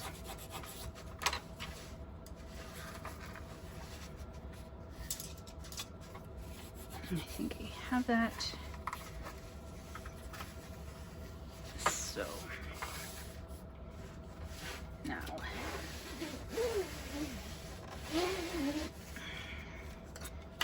oops.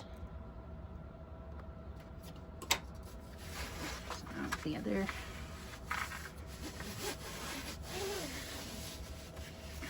Alright, that helps crease it a bit. So turn right side out, just press out, top stitch the top edge. So I'm going to top stitch it. The edge is here. The edge is here. I'm going to top stitch it 1/8 inch away on this side, so that we have a nice little decorative edge.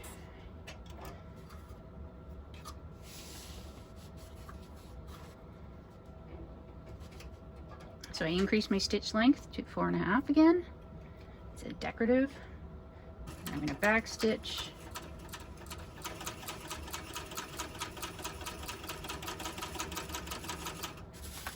Making sure I'm smoothing it out. I can feel that the bulk of the seam allowance is going up. This top stitching will also help keep it up there.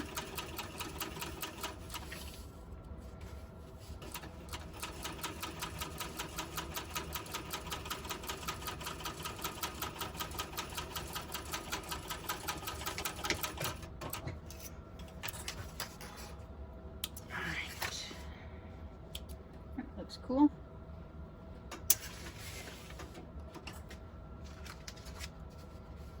So now we're going to put the pocket on to the back lining piece, the remaining back lining piece. So, got the back lining piece. I'm going to turn it this way because we're going to be measuring up from the bottom so that we can place our pocket. I'm just going to run my bone folder over this and try and crease this as much as I can so that it lies as flat, because I'm not going to be able to pin it or clip it into place. I'm just going to have to set it. So before we do that, I'm going to mark on where I want the pockets. So where's my ruler? So I want it to be, I'm going to have 2 pockets in the center and then 2 on the outside. So the first line for the first pocket is about there.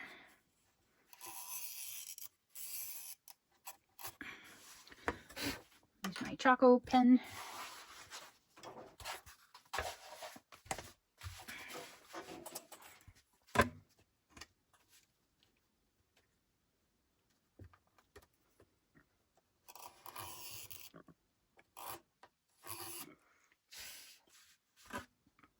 Some else, but it will come off after.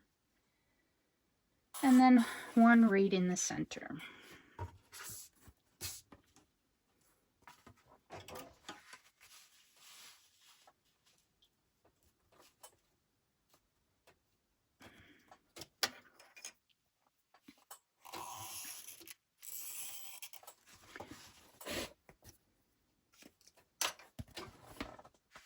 So my last attempt wasn't overly centered, so I'm going to try this again. I have marked the line to which I need to make sure the bottom aligns to, and I want to make sure that my sides, because we cut the pieces the same width, they should be the same width. So I'm going to line it up with the side as best as possible and this bottom line and start stitching again.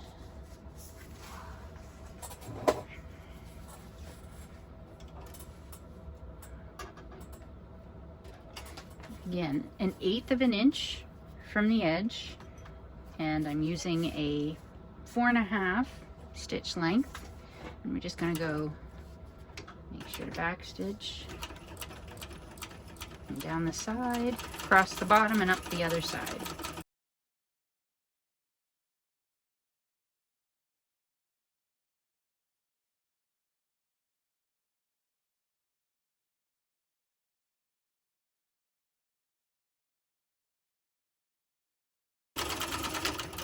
There we go.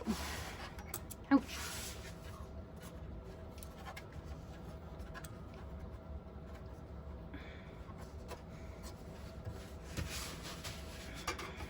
Okay. Now, yeah, that's not too bad. So now I'm going to do the center 3 lines. I'm going to start at the bottom, go to the top. I'm going to put in a little triangle at the top. This will help reinforce the seams, because pockets, things in and out all the time, it gets a lot of use, and this is where things can fail when they do fail. So pockets anyways. So I'm going to start at the bottom.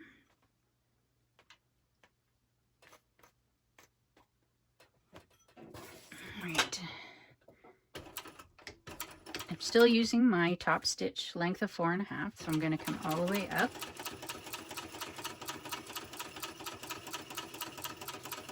When I get to the bottom of this decorative piece, I'm going to pivot and come out. I think. So I don't want to do too much because it'll block the access. So I think I'm going to go one more stitch. I'm going to just do one side. So I'm going to do the Y out like this. And then back. And then across the top.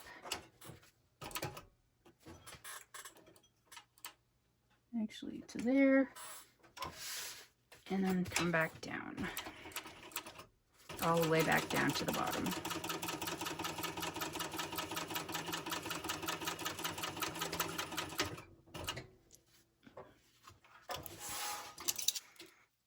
And I'll clean up the threads later, but I wanted to, I don't know if you can see it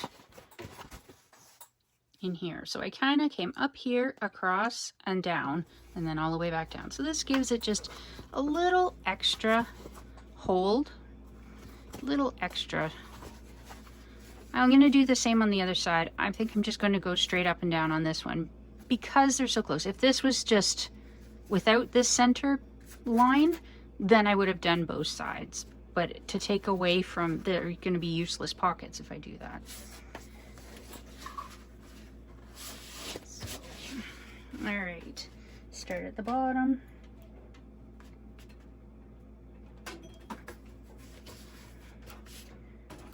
And back stitch. So I'm going to come to the top, all the way to the top, and more, and then back stitch. That should give it extra hold too, and then I'm going to come all the way back down.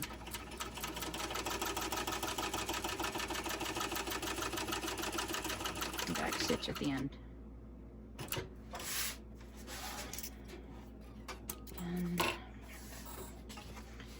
And one more. So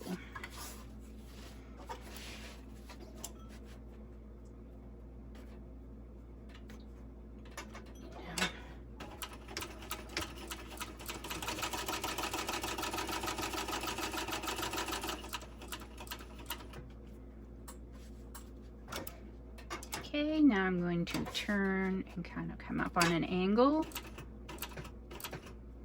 And one more.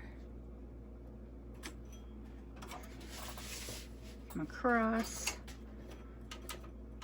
1, 2, not quite 2. And then this one I'm going to come down and back up, back down again.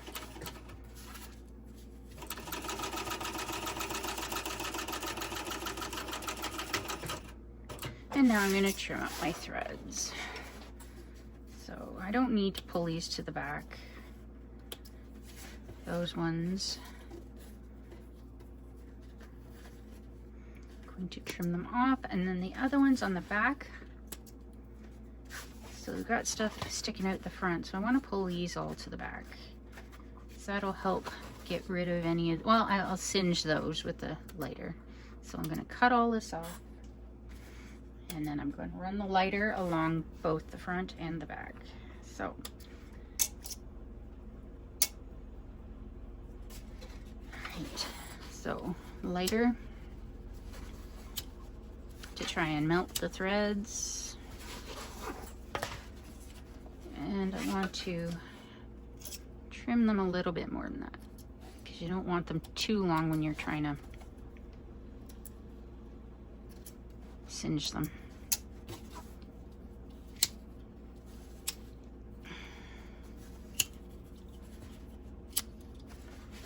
All right, get rid of the chalk, and there we have our slip pocket. On to the next section.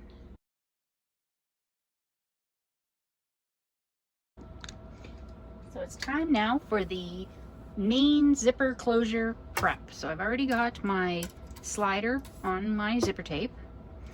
First thing we need to do is, well, I'm going to actually measure first now that I've opened it. So I need to measure up according to the instructions.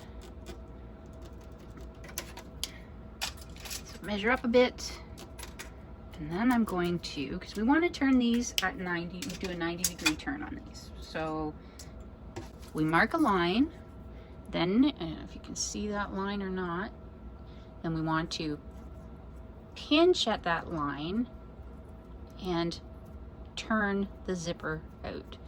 By doing this and stitching this into the seam, it keeps the zipper slider from coming right off. It's a different way of putting it in. So I'm going to put a pin across it to hold it, and I'm going to do the same thing on the other side. So I'm going to, the line is right here. Maybe I'll put in white.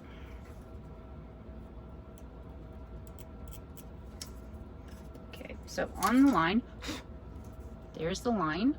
I'm going to pinch at the line, make sure that goes sideways, and then I try to get the line even with the teeth, but that's just me.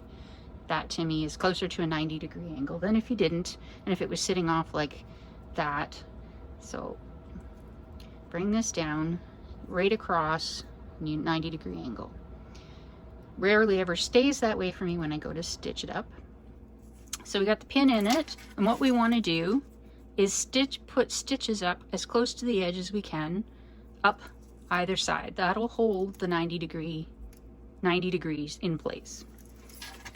So turn it around and put it under. Try not to stitch over the pin. So for this, you can either use, I have tweezers, I also have a stiletto. You can use tweezers or stiletto or whatever to try and keep this, because you don't want to run over the pin. I suggest moving it before you get there, and hold on to I have to hold on to my threads. See, mine's already slipped.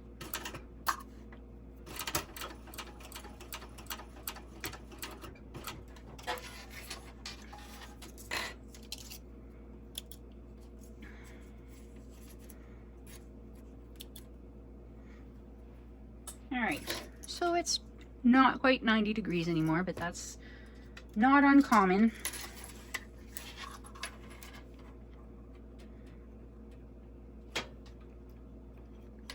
Okay, and I'm gonna try my stiletto this time and see if this is any better.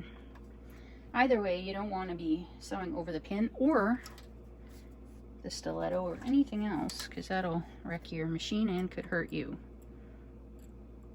All right.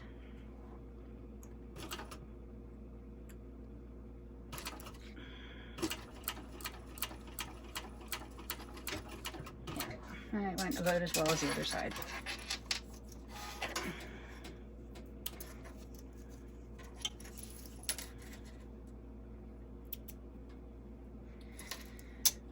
It's not perfect, but it still keeps the zipper head from coming off the slider. So we want to measure. I'm gonna have to go measure with the bigger ruler, and I will be right back. All right, so what I needed to do was make sure that my zipper length matches what the pattern suggests. So what I needed to do was measure from that end, however long I needed it, and then cut it off even. So once you have the 90 degrees in, then you can take the measurement, because it needs to be a certain length, and we don't want it any longer. We don't want it a whole lot shorter. So now it's time to put the zipper tab on. So with a cotton tab, I would be folding in the edges, putting it on, and then like to make sure there's no, like the raw edges aren't. So you want to, it gets folded in, sides come in, and then you stitch it on, and then you fold it over so that there are no raw edges. This doesn't really matter. This is a bit of that faux leather, so I'm just going to put it on the end. So you want to match up the ends pretty evenly, and I'm going to try and center it so I have a little bit on either side. And I'm going to put it down and under my needle and change my stitch length, and I'm going to sew it at 1/4 inch seam allowance all the way across from this side of the zipper tape, from non 90 degree side. So okay,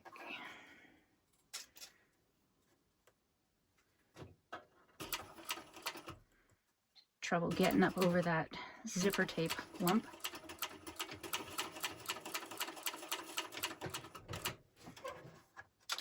All right, now that that's in place, I need to fold there.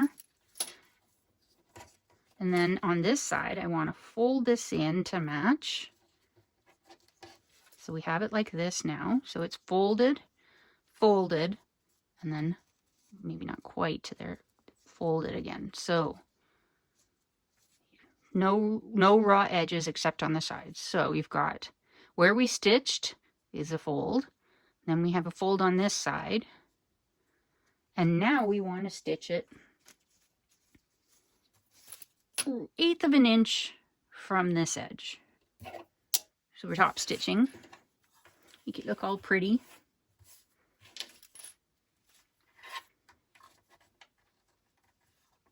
Sometimes it can be hard to hold. And again, I'm going to get my stiletto to try and help it over the hump. Hold my threads. So, and try and keep it even.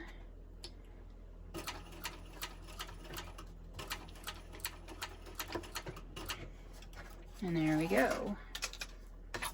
Zipper end tab. Doesn't look pretty down there, but it should be fine once it's in the seam. So now I want to even it off as best as I can with the sides of the zipper tape. So, and I'm going to, I need to clean up the threads so they aren't sticking out of the seam. I'm just going to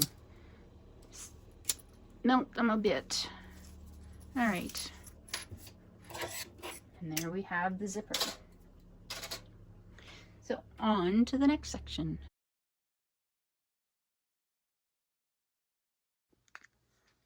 All right, we're ready to attach the zipper. So I've grabbed my one exterior panel piece. The pattern suggests 3/4 of an inch in from either side, and we'll center the zipper in there.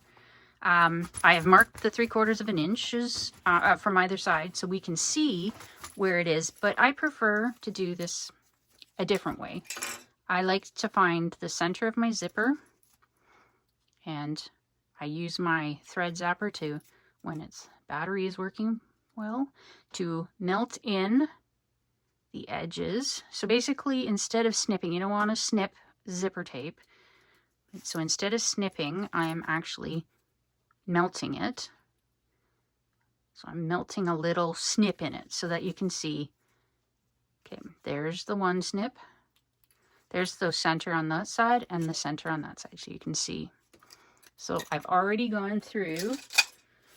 So this is my front. This is the one I decided I wanted for my front panel. And I want my zipper opening on that side. I've already made a little snip. Bring it up. Made a little snip in the center, the top, and I marked it on the bottom with a marker because it was a little too thick to get through. So I'm going to now match up and grab the heavy duty ones and match up my snip marks all the way across. So I have my exterior panel face up. I'm putting my zipper with the slider on this side face down, and I'm going to clip it. Actually, I need to move the zipper out of the way because I'll be sewing from this end, so I want it out of the way to start anyways. So, and actually that works out pretty well. The zipper tape is, one end is at this mark. Let's see where the other one lines up.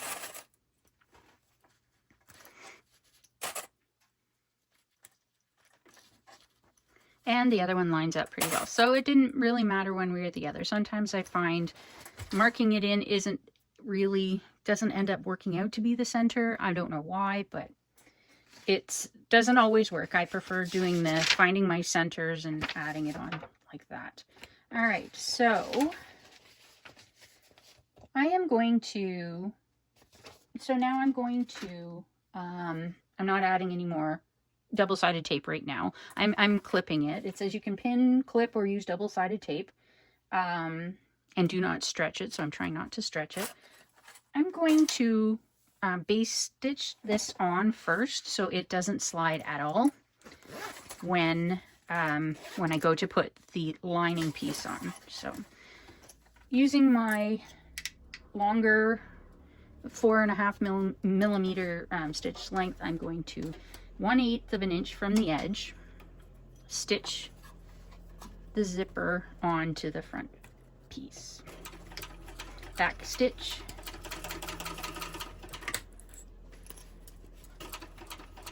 Keep it smooth but not stretched.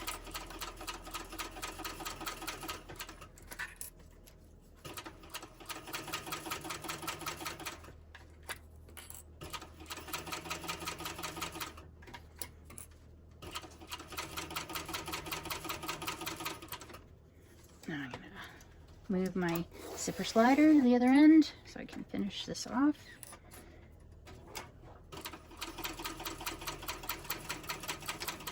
And back stitch. All right, now that I've got that in place, I can grab a little more. Gonna grab a lining piece. So the lining piece,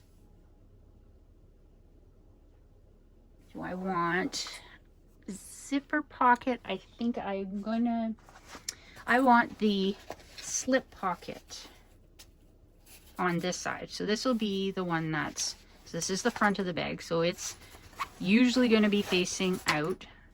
I want the zipper pocket on this side closest to my body. So this is the way I'm thinking it will be carried. So I am going to put the slip pockets on the back of the front piece, the front panel. So I've got a slit cut in there as well. So I'm going to do like I did before and just clip it all away. I'm going to move my zipper out of the way to begin with. All right, so zipper's out of the way.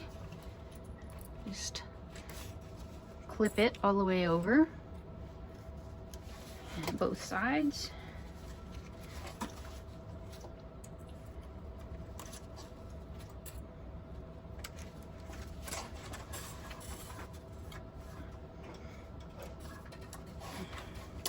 And I'm stitching this on at a 3/8 or as close to 3/8 as I can seam allowance. With the zipper in there and this presser foot, it likes to push things off a bit. It doesn't sew along beside the zipper very well.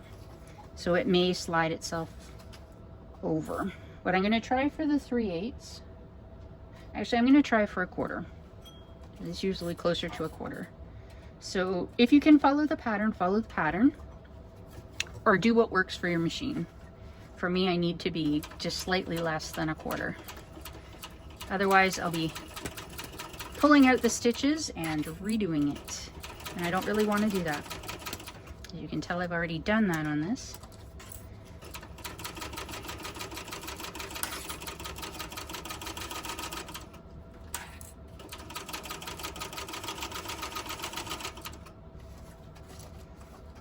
Move the slider.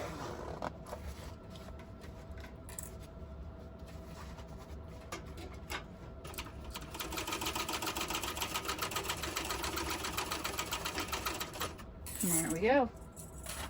So this one side is in.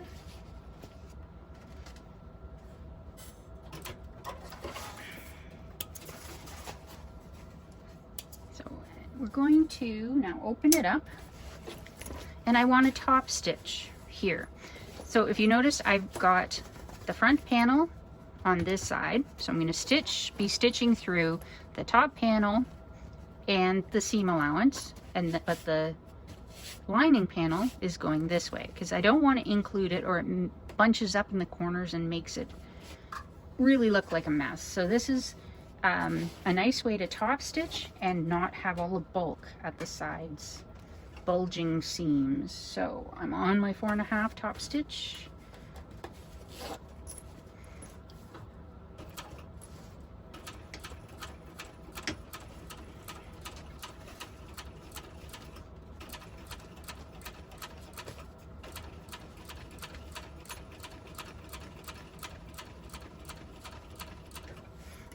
Far enough along, move my zipper out of the way.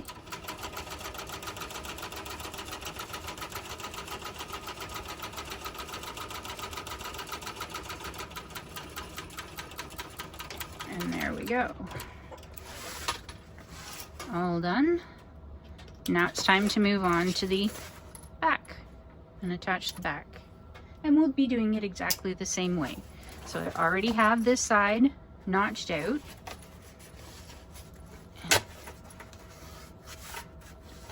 Already have that side notched out. So I'm going to grab my front piece, or my back piece. I'm going to just snip it. So I folded it in half. I can feel whether or not these edges are matching. So that's about the center. So I'm just going to put a little snip in it. And I wasn't able to snip before, so I'm just going to put a little mark, oops, on that. Not sure that it's actually needed, but it'll be there if it is. So now I'm going to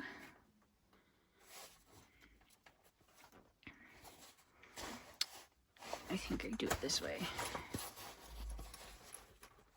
So we'll grab my heavier duty clips. This is starting to get quite heavy. As you can see, it's pulling away. So I'm going to actually put one in this end so it doesn't pull it off completely. Go to the other end. I didn't mark the 3/4 because it was fine on the front, and the sides are matching up pretty nicely. So it should be fine on this side as well. So flip it along all the way. And I'm going to top stitch, top stitch, yeah, I guess base stitch this one on. And then I'll come back and add the lining, the other lining piece with the zipper.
so that's, oh, I need to trim these tails.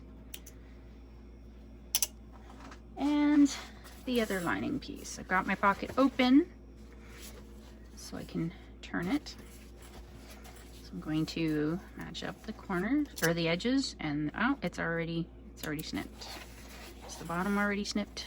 Yes, bottom's already snipped. So now I can take this piece facing up, other lining piece face down,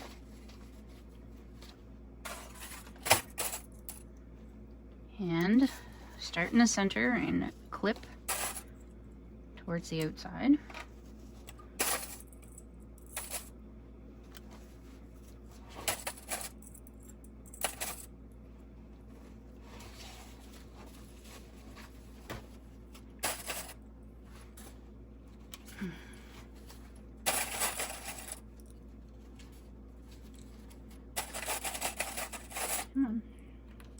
Alright, so now I'm going to do, pattern says 3/8 of an inch, but I'm going to do closer to 1/4 because that's what works for my machine.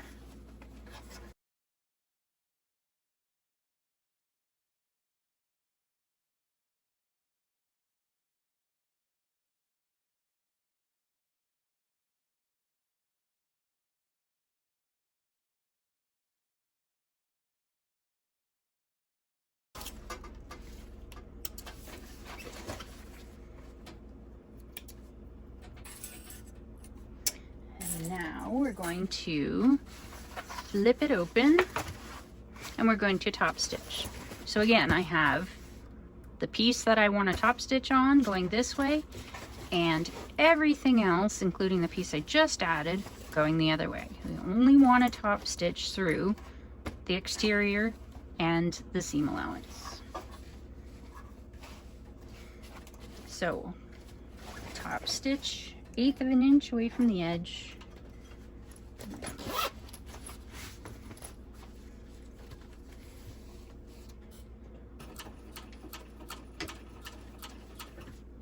And if you need to, if it's too much and it's getting in the way, we don't want it hitting anything because then it could mess up your top stitching. You don't want it caught on the table, you don't want it hitting anything, getting caught on the throat.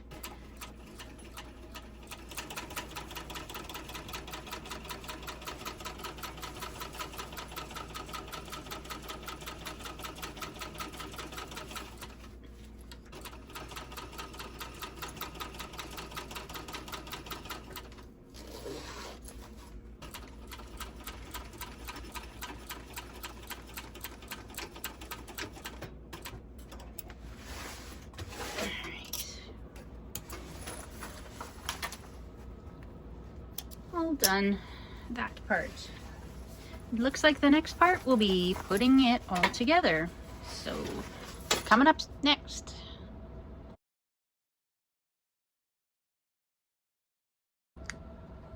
All right, so I'm getting ready to close up the bag, to sew the bag all together, and I noticed that the lining, I haven't sewn the darts. I'm not sure where I missed that step, but I'm going to do them now before I sew up the whole bag. So just going to quickly go through and do these, and then we'll move on to sewing up the bag.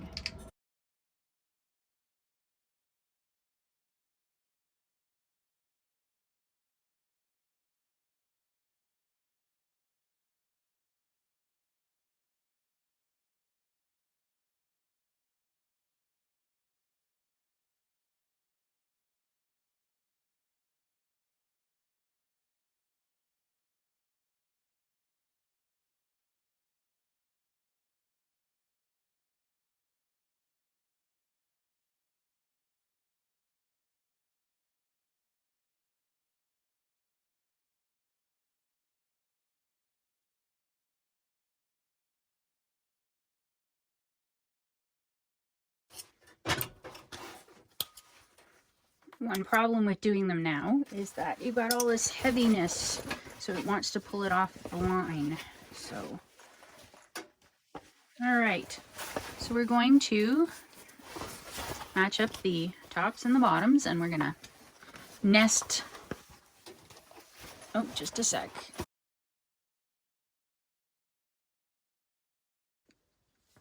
All right, so now we're gonna put the bag together.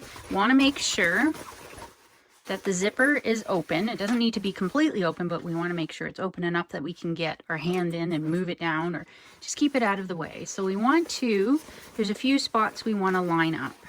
We want to make sure that we line up detail places. So I'm going to line up right here where the top parts meet. I want that to line up properly. And I'm going to use the heavier duty clips because I want it to stay. So I want that to line up. I want the zipper to face in towards the lining. So yeah, the back part of the zipper, I want it to point in towards the lining. I don't want it sticking out towards the outside of the bag. We want it inside towards the lining. So I'm going to match up that spot. Flip it around to the other side of the bag and do the same thing here. So yes, push the zipper in towards the lining part of the bag. And we want to match that up. We're going to match this one up. The other thing we're going to try and match up, these will be more noticeable if they're not matched up. We want to try and match up the, now that's a huge amount to sew through. So doing this on a domestic machine, that could have a problem. Hoping I don't have a problem on my industrial. Gonna need the larger clips for this one. So line up the best we can. These seams, I'm nesting them as well. So you can see the bump on this one is on this side. The bump on this is on this side. So I'm kind of putting them in and resting them together. So side by side. So there we go. So that one and a few more up the side. So this is the exterior. So pin all the way along.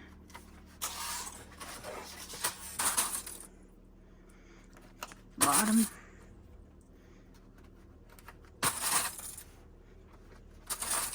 Again, we're going to take this seam and nest it together. So yeah, on a domestic machine, I wouldn't pick this fabric combination. So I don't know that a domestic would go through this. Those corners specifically.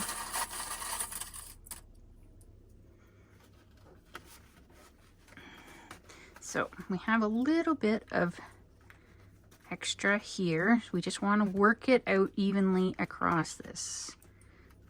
Things aren't always perfect, so sometimes you have to just work with them. As long as where we're stitching is flat, it should be fine. No puckers. All right, so now we're on to the lining. So there's our zipper pocket. We want to make sure it's out of the way. There's not much to line up except the corners on this.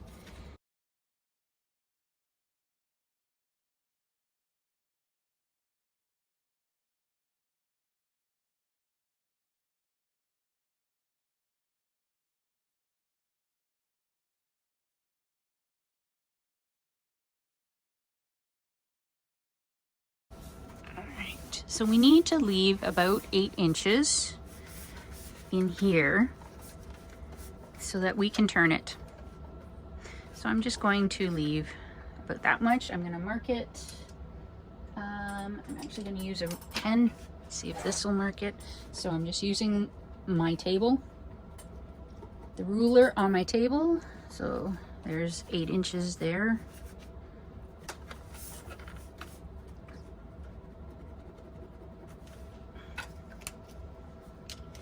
So I'm going to start off stitching from this side, from that mark, at about 1/2 inch, do a 1/2 inch seam allowance, 1/2 inch for all of the lining pieces.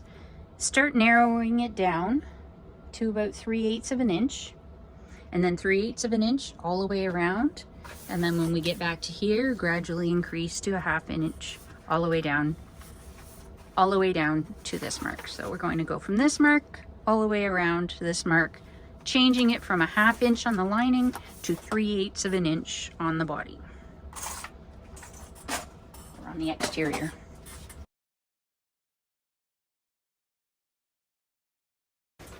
This is where my cylinder arm table kind of gets in the way. Things catch on it and it makes it a little more difficult to maneuver things around. Wishing it was a true flatbed at this point, but I like my machines. And we want to make sure that we cup the corners so that we're following it around as it's meant to flow. If you can, I don't know if you can see what I'm doing.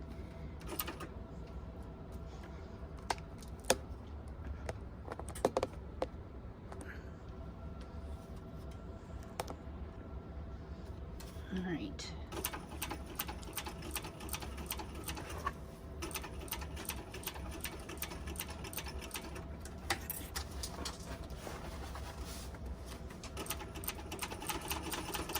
All right, so we're slowly going to, as we get closer to here, going to decrease it to 3/8 of an inch.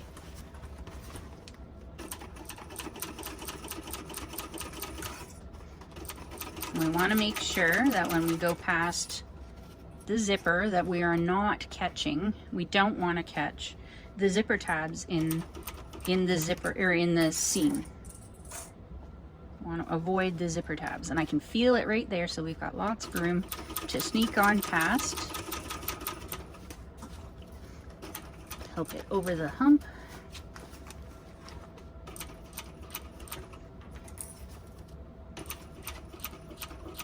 All right, I'm gonna need to, so I'm just taking a bit of, this came with the machine, it's pretty hard, so this is kind of like a hump jumper. It's gonna try and help me get over this hump, because there's quite a bit of difference in the seam between the light of the faux leather and then this seam here.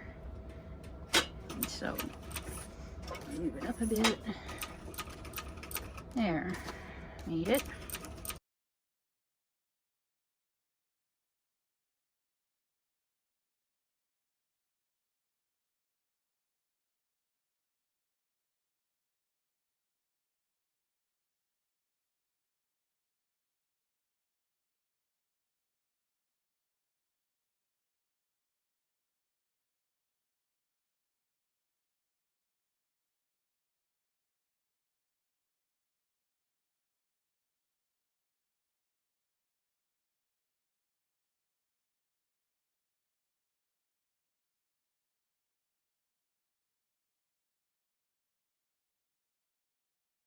And now we're on, this is where the zipper is. So now we're back into the lining. So I'm going to gradually increase it to a 1/2 inch seam allowance.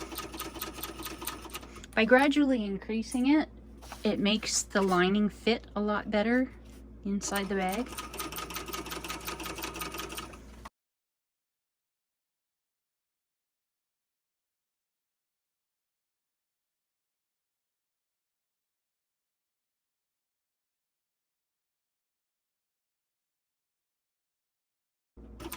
Alright, there we go. Stitched together. And now I need to trim down the seams, get rid of any excess. If my pinking shears worked, I could use them in here. I'm just going to try and get as close as I can. If I absolutely have to, I can snip little snips in it, but I'm going to try first just cutting it down. So we don't want to cut in here. So I'm going to start, actually I'm going to start after, so right in about here. So after the seam, I'm going to leave this because we're going to eventually pull it through the pocket and close the seam up. So I'm going to leave that there. We can trim it off after, and I'm just going to go around and start trimming 1/4, 1/8 of an inch from the seam all the way around. Now the exterior is going to be hard because it's thick.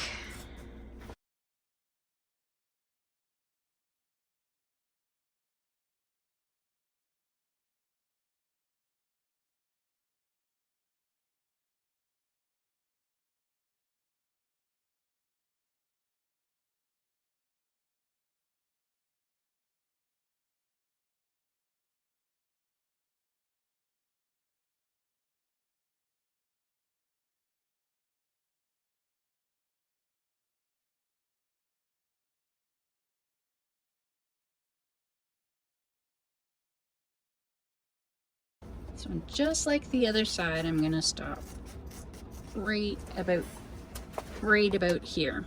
I'll trim this off when we pull it through. All right, time to pull it through.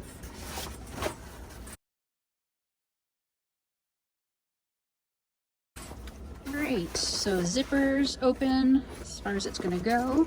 So I'm going to take it here, push it in, grab it, and start pulling it into itself.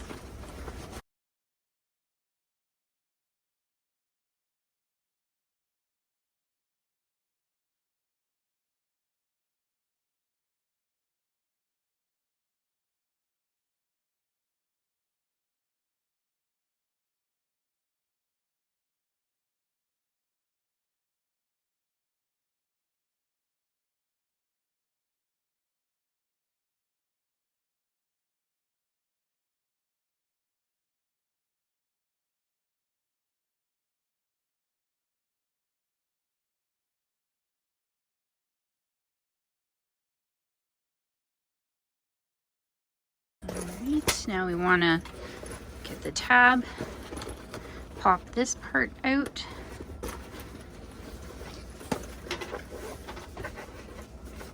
and tuck the lining into the bag for now, so we can just make sure that it's...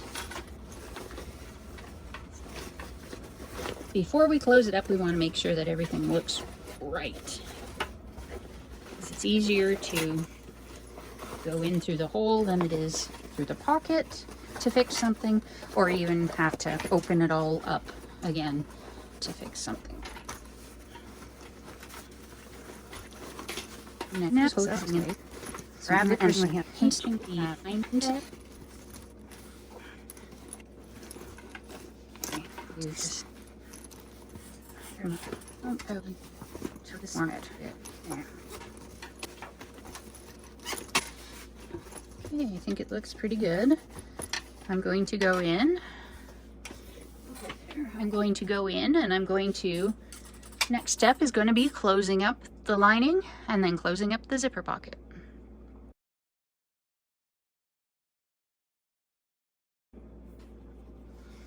All right, let's go in and close up the lining.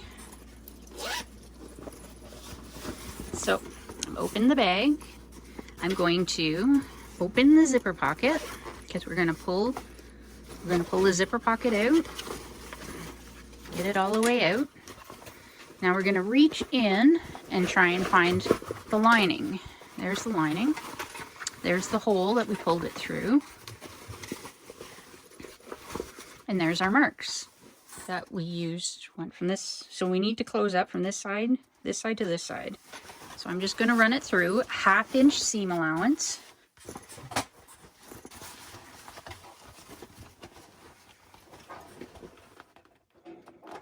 Starting a little back. So I'm not starting right from the end of that stitch line. I'm starting back a bit, then I'll go back forward. So come forward a bit, back stitch, and then 1/2 inch seam allowance all the way across the rest of it.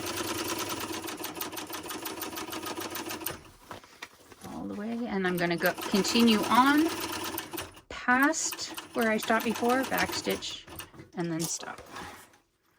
All right, trim my tails. And I'm going to find my scissors and trim off the excess. So, scissors, start from where I stopped before and just start trimming around.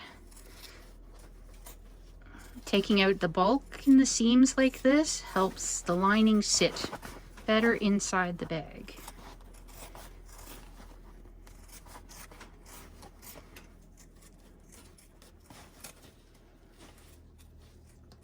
There we go. Now we can take the lining and tuck it back in the bag.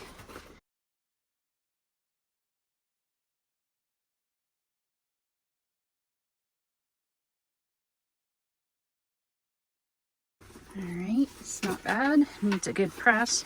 Now we can close up the lining. So the reason we folded it before was to make this part a little bit easier. So I'm just going to take some clips.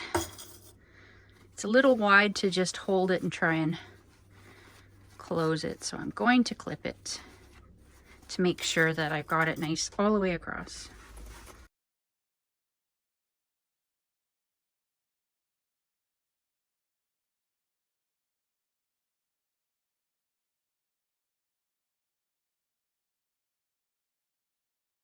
Right, and we're going to stitch it from one side to the other, 1/8 of an inch seam allowance, and I'm using 3.5 millimeter stitch length.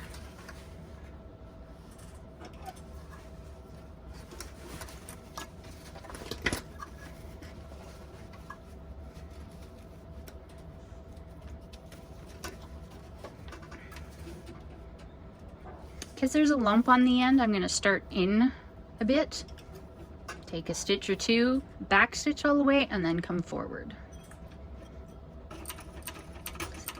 See it. I didn't want to get caught on that lump and not be able to come forward starting off.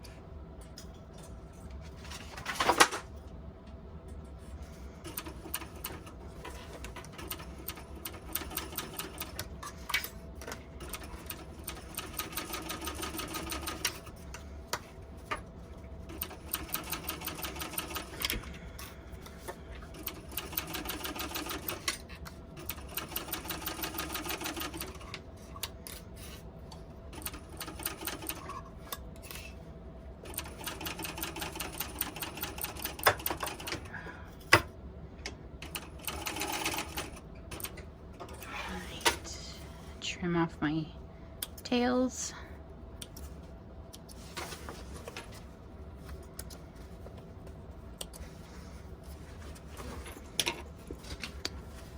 Melt the threads. Okay, there we go.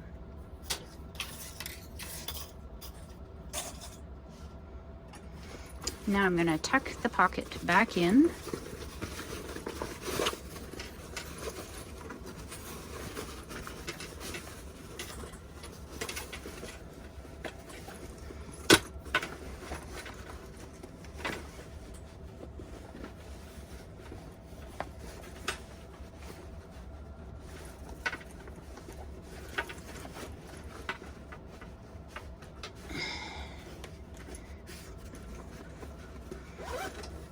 Alright, it's back in the bag.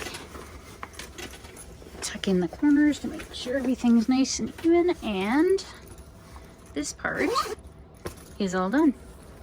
Next, we're going to make the shoulder strap.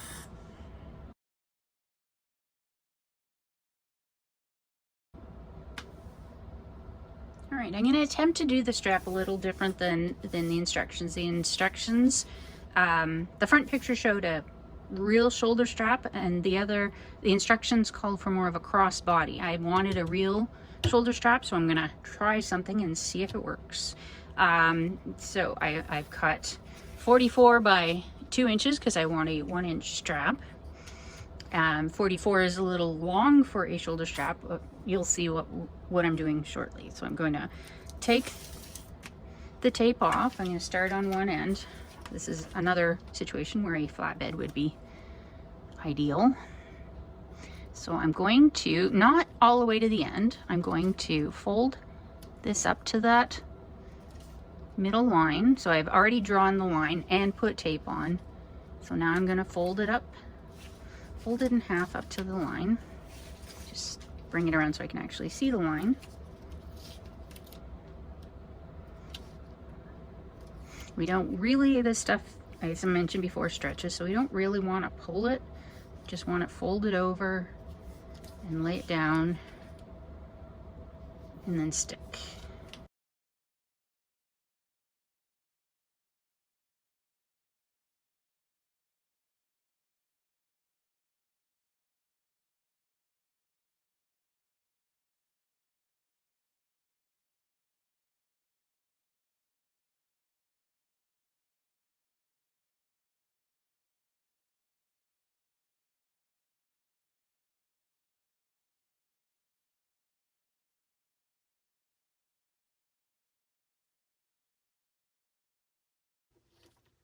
All right, so we're gonna leave the ends open because we're gonna end up putting them together and stitching across. Now, I'm going to grab my bag. I want to make sure that I've got, okay, so we've got one on one side, one on the other. So we need the strap. I want it to go like this.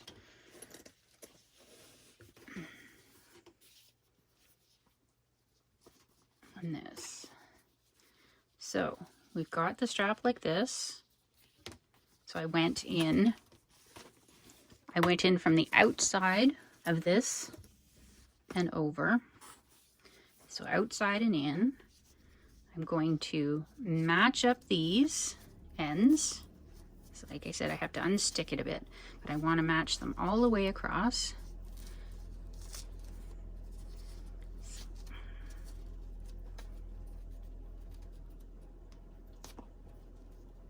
Actually, I'm going to put a pin, a clip on one side just to kind of try and hold it. And I'm going to stitch it at 1/4 inch maybe seam allowance. So bring it over. And I want it on a joining stitch. So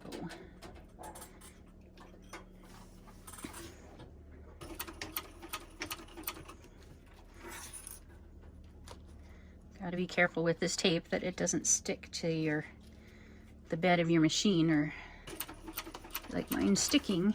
Just try and make sure you keep it moving. All right, and keep it even. Yeah, it's stuck.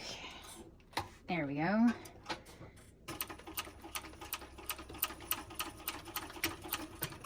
All right, pull it out. Trim the threads. Now we're gonna spread this open, maybe stick it back, and then we're gonna fold each edge to the center seam, just like this.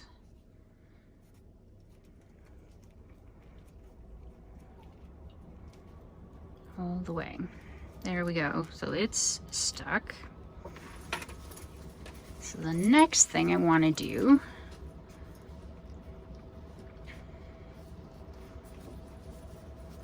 keep it going the same way. We want the shoulder strap to be like this. Now I'm going to purposely move the knot to be just above here. I really don't want to see, or sorry, the join to be right above here. I really don't want to see it. This is the back of the bag, so I'm just going to leave it like that. Maneuver the bag around, try not to hit the camera.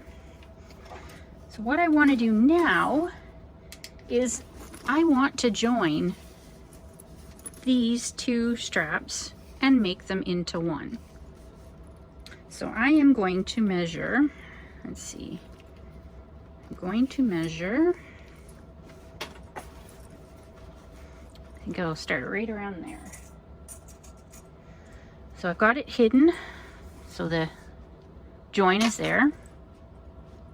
I'm going to measure up, what can I comfortably come across?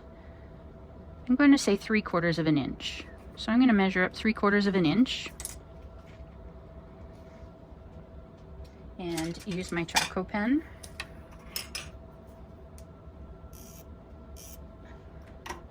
And draw a line.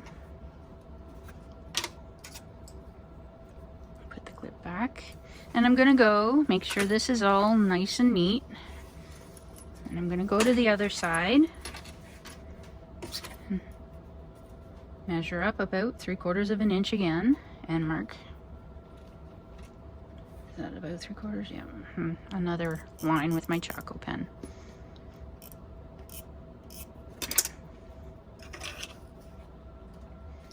So this is going to be, these lines are going to be where I pivot and come across.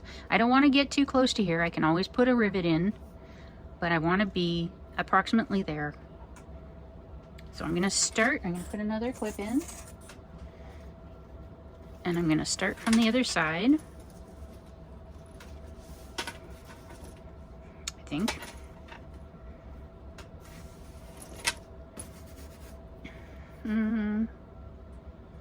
Trying to get this bag under the throat. So let's see how this goes. I want it to be, so we'll start going this way. So we'll get the bulk of this part out first. So get this out of the way. I'm going to put my needle down. 4.5 millimeters. Try and keep the bag out of the way. I'm going to and back stitch and come forward again. And I want 1/8 of an inch up the side. So basically I'm top stitching an eighth of an inch around the entire strap.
There we go. Got this all done.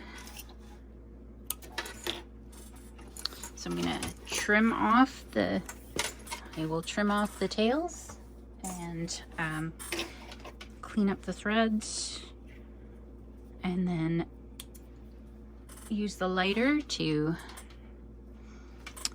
melt any of the extra threads sticking out. So I'm gonna